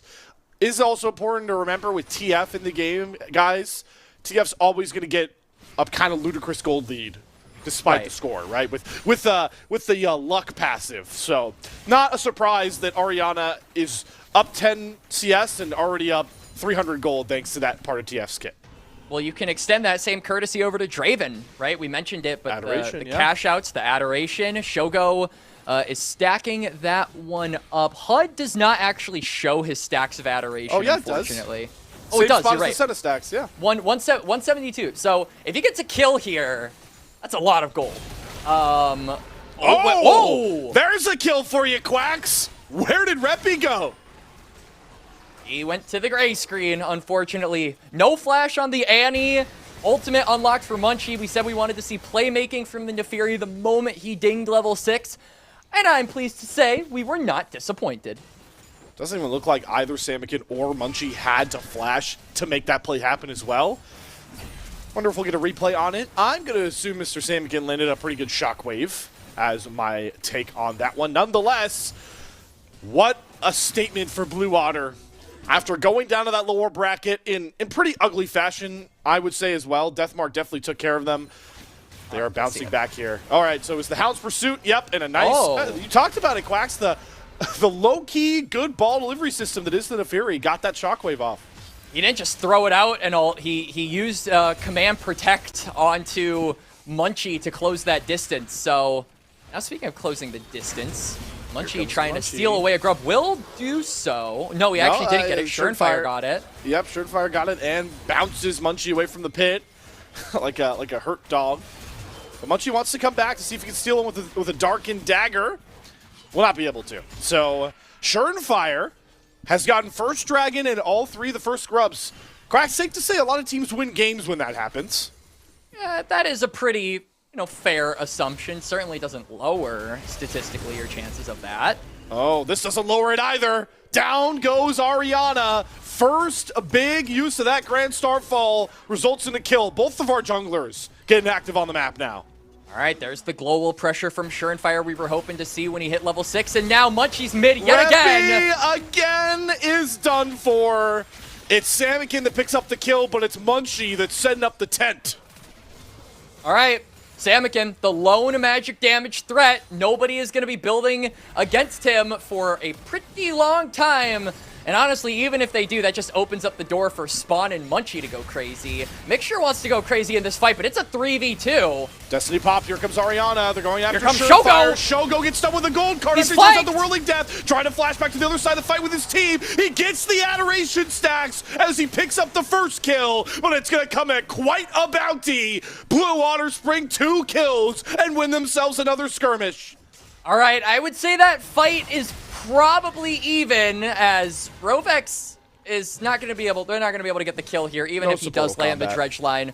Spawn not there. Yeah, just some classic supportal combat, as we're actually going to go back to this earlier play of Surenfire finding the kill. Yeah. Oh, over here.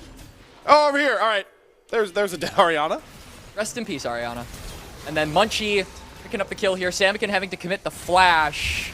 And then this fight, finally, getting toward the bot side and fighting around this bot river where we were really anticipating this action to be in the game. So Shogo gets the cash out, but then Blue Water get 2 kills. I would say with just the amount of gold given over to this Draven, that play is about even-ish for both teams, because now Shoga, as you can see, has the Hex Optics, he has the first item, and he's really going to start laying the hurt down on these squishy members of Blue Otter. Though also important to see, Samikin and Munchie both have their first items as well, so they pack a punch on top of the Draven.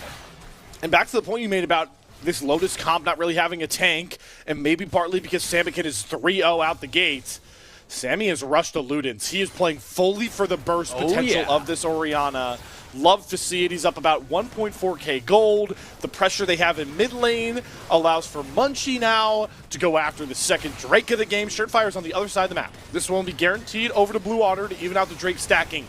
But Quacks, how about the storyline brewing in this game for? If it was going to be anybody that was going to push Blue Otter one series away from returning to the NACL, it always had to be Samikin, and he's in prime position to do just that. It had to be the faithful. I agree with you. Samikin has been such an endearing player ever since he joined the NACL. A lot of people calling attention to his champion pool, to his unique playstyle, to a lot of his picks that he is able to cultivate in these competitive games, where when he joined initially, the meta was marksman mid, you have to remember. A lot of Lucians, a lot of Tristanas, even some Zeris being thrown there. And in a sea of mid laners adapting to the meta, Samikin was a breath of fresh air, because this guy didn't play any of that. He played the Zoes, he played the Hueys, he played the Lux, all of his picks, all of his style, and Blue were able to win on that. So it always feels like Samikin has been a player so integral to how Blue have wanted to play, and that playstyle is what is getting them closer and closer to requalifying into the NACL. Still have to do some heavy lifting. This game 4 is still as neck and neck as you can get. Gold dead even thanks to the fact that Shogo has such a lead, and they're going to flash on top of Samikin. Going to go after Reppy again. Surefire's going to whiff the Q though. Is Samikin really going to walk this one out? No, there's Surefire able to find that second Q. Munchie going to go untargetable, so Surefire can't trade him out. Both mid laners drop, but Lotus get a shutdown. They do, and now we'll be able to push in this mid wave as well. You can see they're immediately moving toward the bot side to regain some control of the river. And overall, just shutting down Samikin, the big thing here for Lotus. I don't think anything else really matters in that play. You stifle the Orianna, even if it is just a little bit. But at the same time, it doesn't feel like you're bringing this Annie back into the game. Reppy is still 1.5k gold behind. He's going to have a tough time regardless of how much pressure you put on the Orianna. But hang on. And the map pressure game is officially on now. Orianna, Destiny's right on top of Geiger, and Munchie's there to clean this up. Might be a moniker for how this mid game is going to go here, Quacks. How does Surefire overload with the Grand Starfall, and how does Blue Otter use Orianna's Destiny to create plays of their own? And I think at the center of all of this, really it feels like the global pressure is something that will impact the map now. We're expecting around 20 minutes, maybe even as soon as the next Drake in about 2 minutes, that both of these teams are going to be grouping up, right? They're going to be deathballing, they're going to be snowballing together to look for 5v5s. And that means the pressure you get from global ultimates and being able to punish those side lanes is a little bit reduced. And I think that if you're using these ultimates for other perspectives or other uses, I really favor Orianna. That true sight can give you so much information as a spawn. You gotta run, my friend. Pops on the hunt. Oh, to Munchie get away got a kill from on the top hunt side for his life. Oh my god, it's rinse and repeat. They didn't even need Destiny that time, Quacks. Sure, we'll get a look back at how that play manifested, but Lotus are still really trying to push Spawn and Rovex away from their bot tier 1. Good dredge line to interrupt the stun there from Surefire. Rovex and Spawn are fine.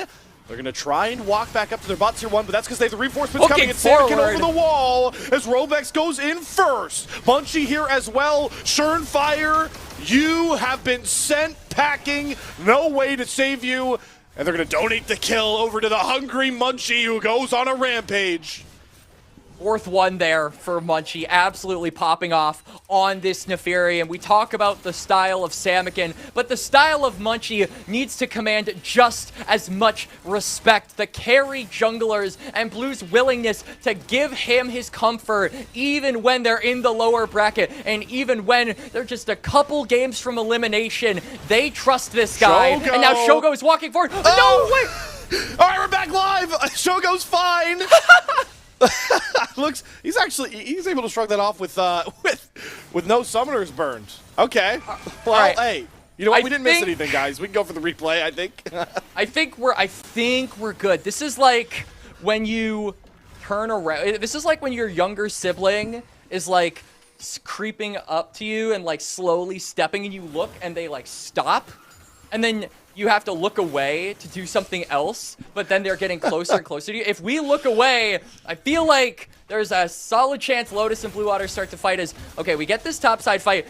Yeah, Geiger just proto-belts forward and has nowhere to go. He's got no flash, no nothing. He goes down, and then on this bot side fight, again, Samikin not even needing to use the shockwave and giving the kill over to Munchie. So accelerating the mid-jungle duo and making them a lot stronger. Again, these can be heavy damage dealers and mess up Shogo's game significantly once team fights start. To have a support like Mixture, man, I get caught by Nautilus and I don't have to flash or barrier because my rel is just goated. To have a support like Mixture. Find yourself a partner like Mixture. All right, out of that replay, though, we do see that the first Infernal Drake of the game towards an Infernal Soul does go Blue Otter's way, but Schernfire going to keep up the top lane neutral objective focus and go after this Rift Herald, but here come the Otters. Samikin going to go Shockwave. after Munchie. I think that Shockwave was trying to clip Shogo, but he is fine for now. Grand Starfall going to try and cut off the exit path. Zoriana has Destiny right in front of Geiger and Shogo. Cash in for the big bad Draven. All right, Draven getting a lot more gold off of that kill right there, and Lotus free to move back toward the top side.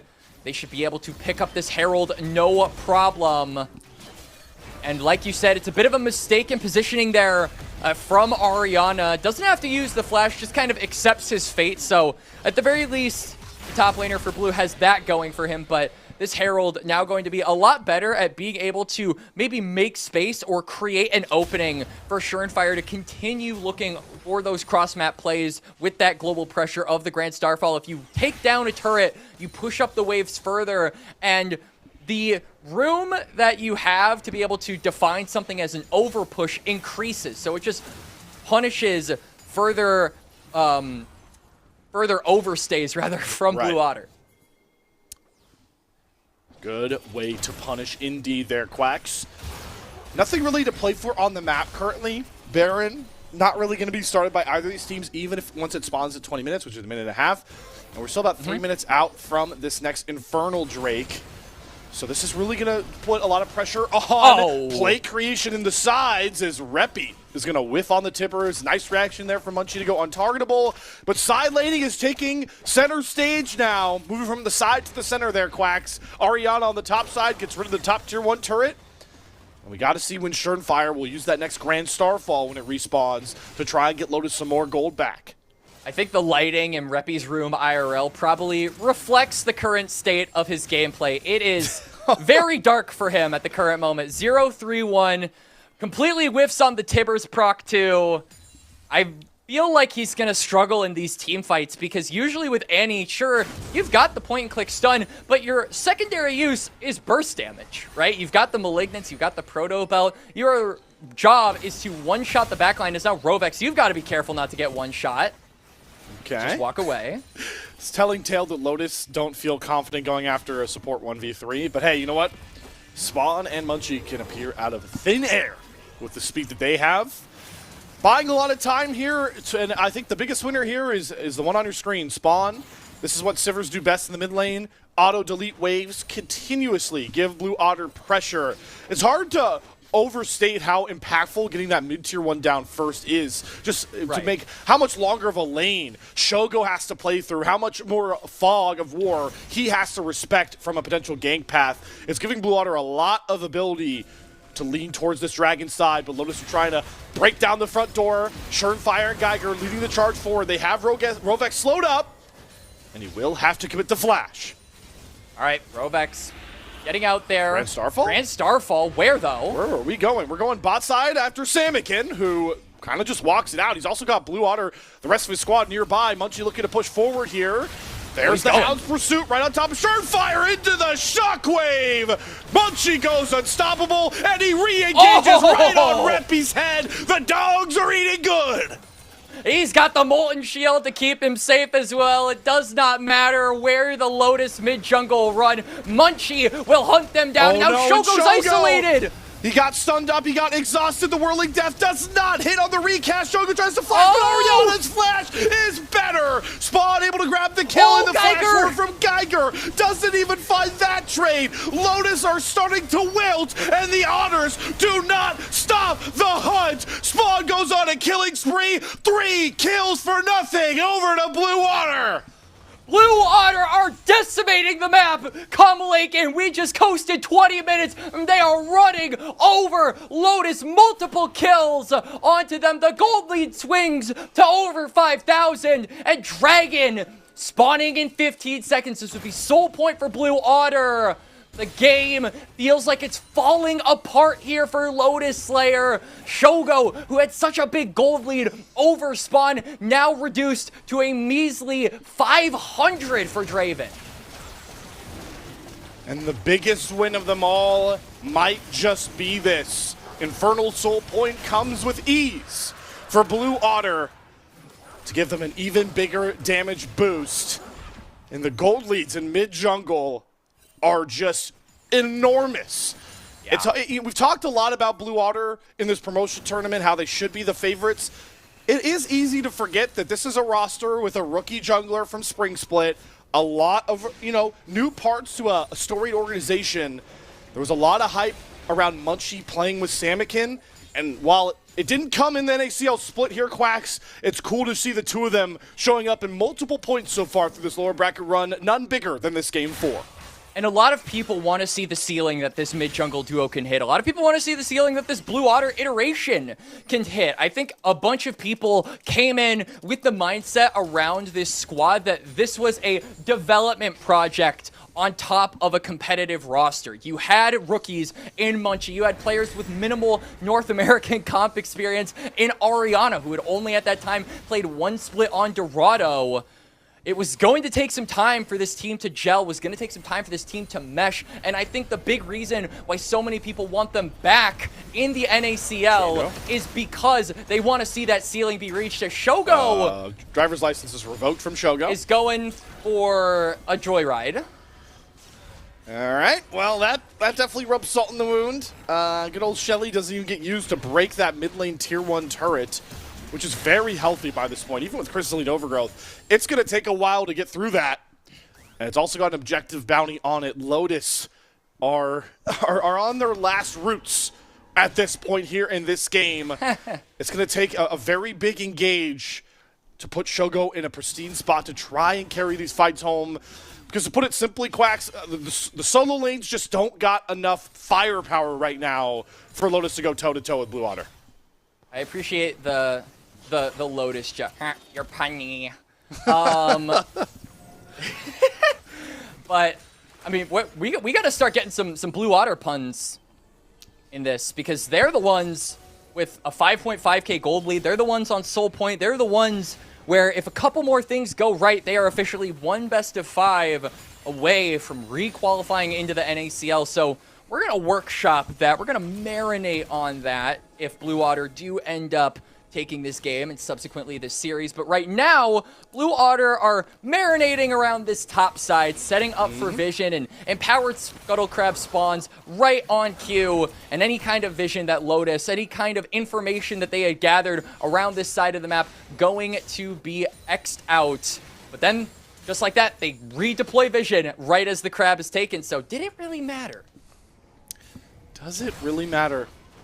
Have to see. I don't think either team is looking to play for this Baron. It's another one of those scenarios we've seen so many times where Blue Otter are in control, They want to play for the Infernal Soul. It's less than 2 minutes away. No reason to try and flip a game around Baron that's so difficult to take when we can just play for that Infernal Soul. The one big shining beacon of hope here for Lotus is still going to be Shogo, the only main carry, that has a gold lead. He's up to 3 items, fully built for the scaling crit factor. And as much as we talk about Lotus not being that tanky of a team, that's why a guy like Samikin can build Ludens and play for Burst. Right. To give credit to Shogo, it's not like there's a beefy frontliner on Blue Otter that he has to go through, right? It's the Nautilus, I guess. Right, but then you also have the Death Stance here from Munchie, which I think is so Exodia in a game like this. I mean, Lotus's solo lanes are 0 and 7 collectively, and they are the only sources of magic damage. So if you're building an armor item specifically tailored to make sure Shogo can't burst you down, that is going to give you a lot of longevity in the fights. And frankly, I don't even think Blue really need longevity. Their burst on this mid-jungle pairing is something Shogo has to respect, and it's the biggest thing that I'm worried about going into this dragon fight. About 40 seconds, and you can see all of Blue are starting to gravitate around this wave. Let's go through the simple setup, right, Quacks? We have a Sivir. Shove mid-wave with ease. Move over towards that dragon side of the map. Or have Blue Otter found a window to actually go for this Baron? I don't know how they figured this out, but Lotus took a full team reset to try and get to that dragon first, and Blue Otter have said, all right, we'll take the Baron if you'll give it to us. This is an interesting call from Blue. I think what it tells to me is that they are really valuing the siege that their comp is going to try and put forth here. You can see Samikin is saying, all right, all of Lotus went to the bot side because they thought we took Dragon, so this tier 2 turret is free. The rest of Blue are going mid. They're going to be able to claim this one as well. They are looking to siege up on Lotus. They're saying soul does not matter. The extra damage is not what we're after. And that puts them on a timer, 2.5 minutes. I would say they need to try and break open this base in that time, at least. It's a difficult walk to make with the fact that a Pantheon can pop up another one of these lanes in an instant. Mixture has flash. Flash crashdown is very scary. So you have to be respectful while going for these pushes. Just as we say that, Surenfire nearly catches Munchie. Oh, I wonder if he can get that back off. He'll be fine nonetheless. Try and overload to push away that 4-1, and I don't really know about this call even further, Quacks, because look at how bad the bot wave state was. They had to, Samikin has to reset to fix bot waves, and now that 4-1 you were trying to set up mid and top is delayed even further. It is, but they still got plenty of time. You can see all of Lotus are on the top side too, and that's exactly where Blue Otter isn't. So they're just going to carve out this bot side jungle, set up for any kind of picks, and I love where Munchie is positioned. Shogo, if you step into this jungle, that'll be the last step you take. You're gonna get your ankles bitten off. 4-1 is here on the bot side. Does take away about half of the power play with Baron for Blue Water, but they do get some more gold. 4-1 with the dog as the one. The sound of Twisted Fate makes with that much attack speed, throwing that many cards is hilarious. He wails in that turret from Ariana, and the siege continues, but still no real signs that Lotus will break the stronghold. Lotus have to try and play defense here, and we can see the Grand Starfall is coming through. Here we go. Lotus's big stand. Great interrupt there from Rovex with the dredge line into the depth charge. Surenfire, yep, he's got a flash, but the shockwave from Samikin finds its mark. The franchise of Blue Water finds 2 big picks that break open the Lotus base and could end the series for Blue Water right now. Blue Water looking to push here in mid. They've got a wave in bot as well. 3 members are alive for Lotus. They say that otters are not herbivores. They don't eat plants. But I think this time they'll make an exception, Slayer. That's it. You're right, Quacks. Reppy's Tibbers throwdown falters. Reppy's down. One Nexus turret only left to stand up as Shogo and Geiger have to watch their promotion tournament come to an end. Rob Stomp is still alive. Blue Otter Summer will continue as they'll match up against Deathmark Esports for a chance back into the NACL. Held my breath there a little bit. on the siege for the Nexus, but Blue Otter get the job done. They deliver the 3-1 against Lotus.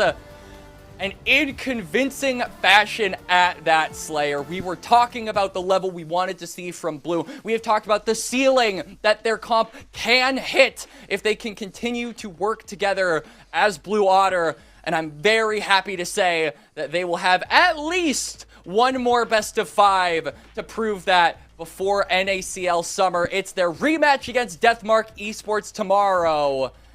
And you better believe I'm going to be there and so many others to witness the finale, the ultimate culmination of this promo relegation tournament.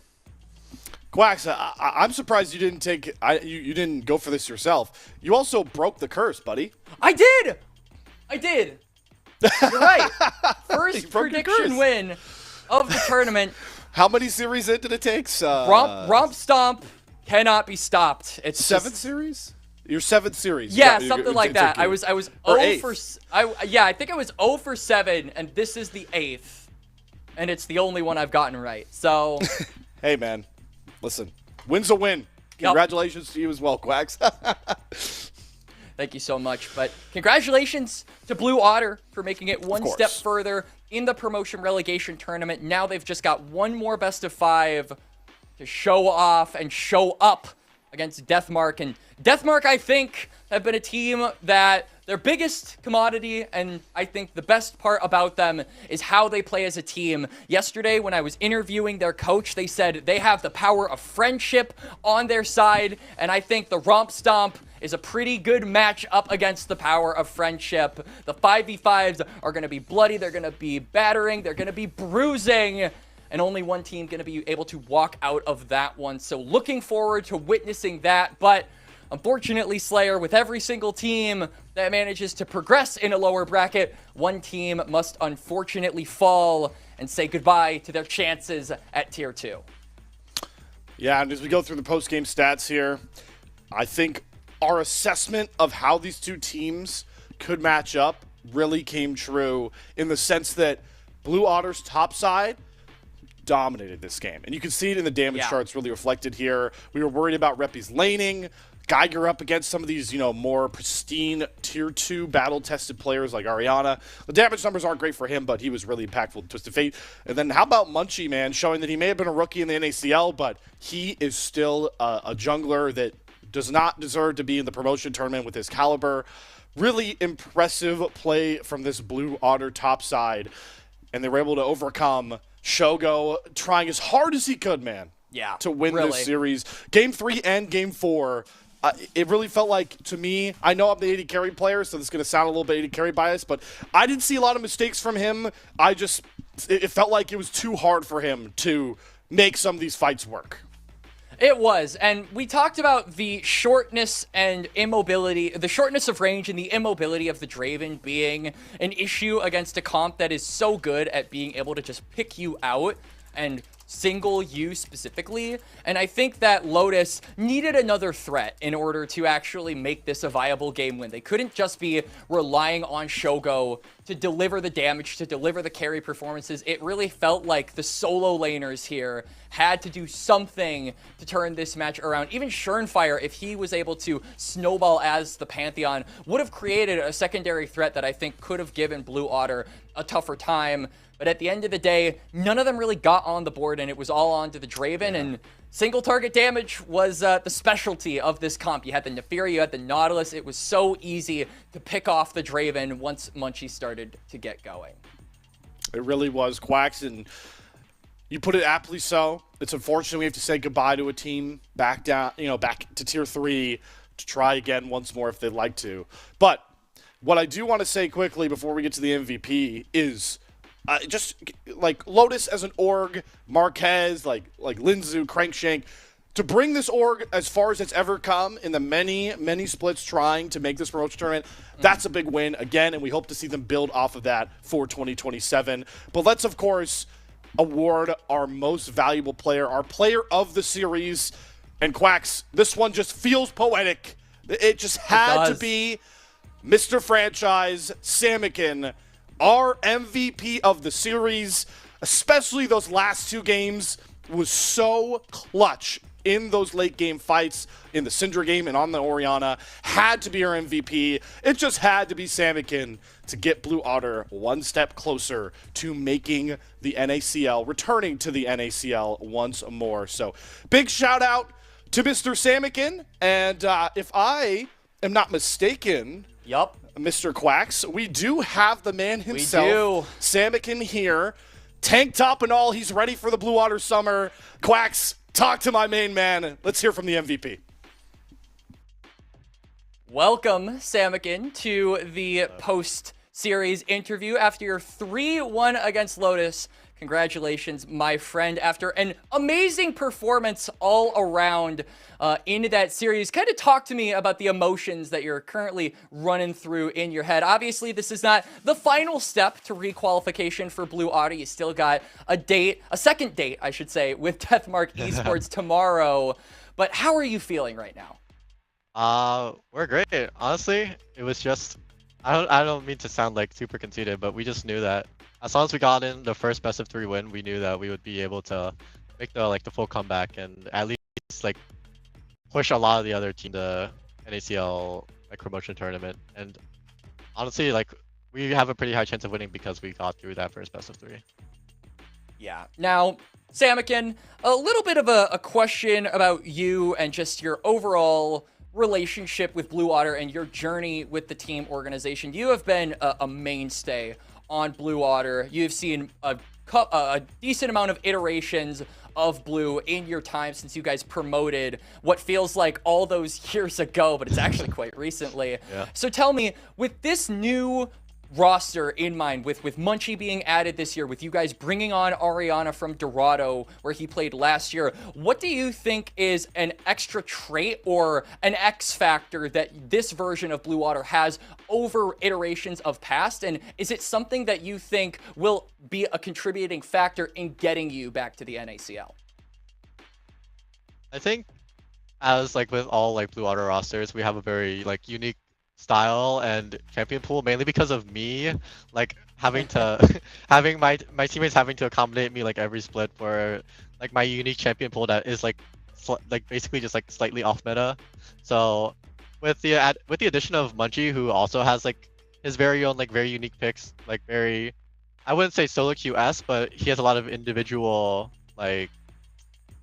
how do you call it? He has a lot of individual prowess as a player. He's still very green when it comes to macro and everything, which is why we have Rovex and Spawn as the main 2 seasoned veterans. So having the 2 bot laners and the jungle, who is the super rookie and is really good micro wise, and the 2 I would hope to say people assume that we are stable solo laners. I think with all that combined, we have a very good balance, and I think that's what a lot of the teams are missing compared to us. For sure, that balance is super duper important, but we alluded to it a little earlier. You have your second date with Deathmark Esports tomorrow, so good luck to you there. But I was kind of hoping to get, do you have some fighting words potentially for Deathmark? Do you have any declarations? Do you have anything you want to say to your French-Canadian opponents, a team full of power of friendship that you will be facing off in a best of 5 tomorrow? Yeah, well, apparently, as a great man once quoted on X.com, we are the only team that they expected to accidentally win. So, so I think as the 2 teams that accidentally won against said nameless team, I think that it'll be a good match. And I'm not really one for fighting words. I just let the gameplay do all the talking, and we'll see. Actions speak louder than words. But I want to give the last word over to you. Before we let you go, Samikin, are there any shout-outs, anyone you want to give flowers to? Is there anyone that you want to appraise before we let you go? Yeah, I think the first group of people I definitely want to give shout-outs to is definitely the coaching staff, DeAndre, Sneezes, Patches, all the people who do everything behind the scenes that allow us to, even though we didn't have the greatest regular season, we're still able to like stay together as a team and keep our mentals high for the entire month that we didn't get to play any officials, and now going into the promotion tournament where we have nothing to gain and basically everything to lose. So I think when our backs are like against the wall, like the managing staff and the coaching staff are like really the main MVPs of like basically every match.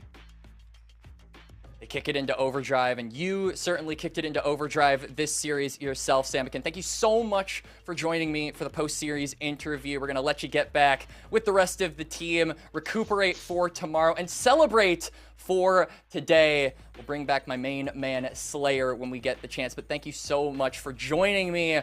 Welcome back, Leo. How's it going? You know, it's always a good day when you get to hear good old Samikin chat there. I will always remember the first time I got to see Samikin. He played on a team in Tier 3 called Samikin Fan Club. It was a team around him. And, Yep.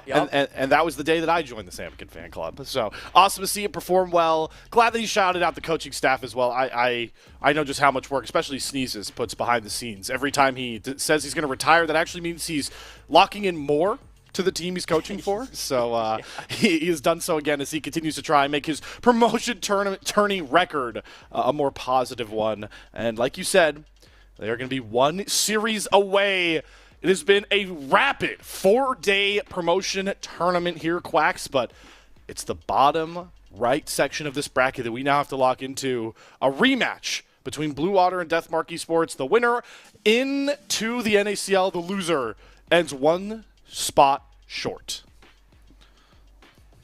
It's do or die. It is the definition of go big or go home, all or nothing, and those are the series that generate the most excitement among spectators, but the series that generate the most amount of pressure onto the players. The mentals are something that I'm really looking at to be as fortified as possible going into tomorrow. And I will be there to witness it, Slayer. You will be there to cast it, my friend. So best of luck to you.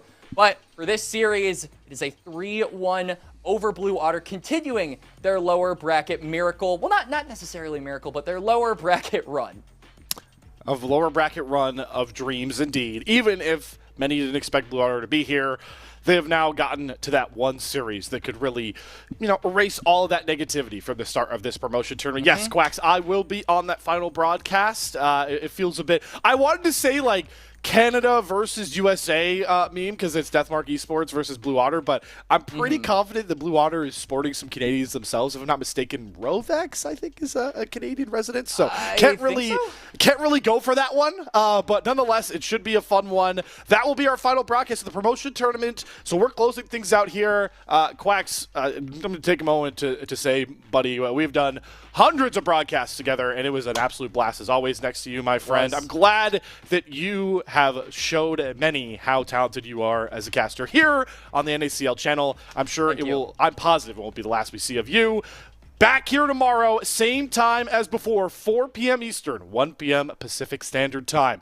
Blue Otter or Deathmark Esports are going into the NACL. It's one best of 5 that will decide it all, and we'll see you guys there tomorrow.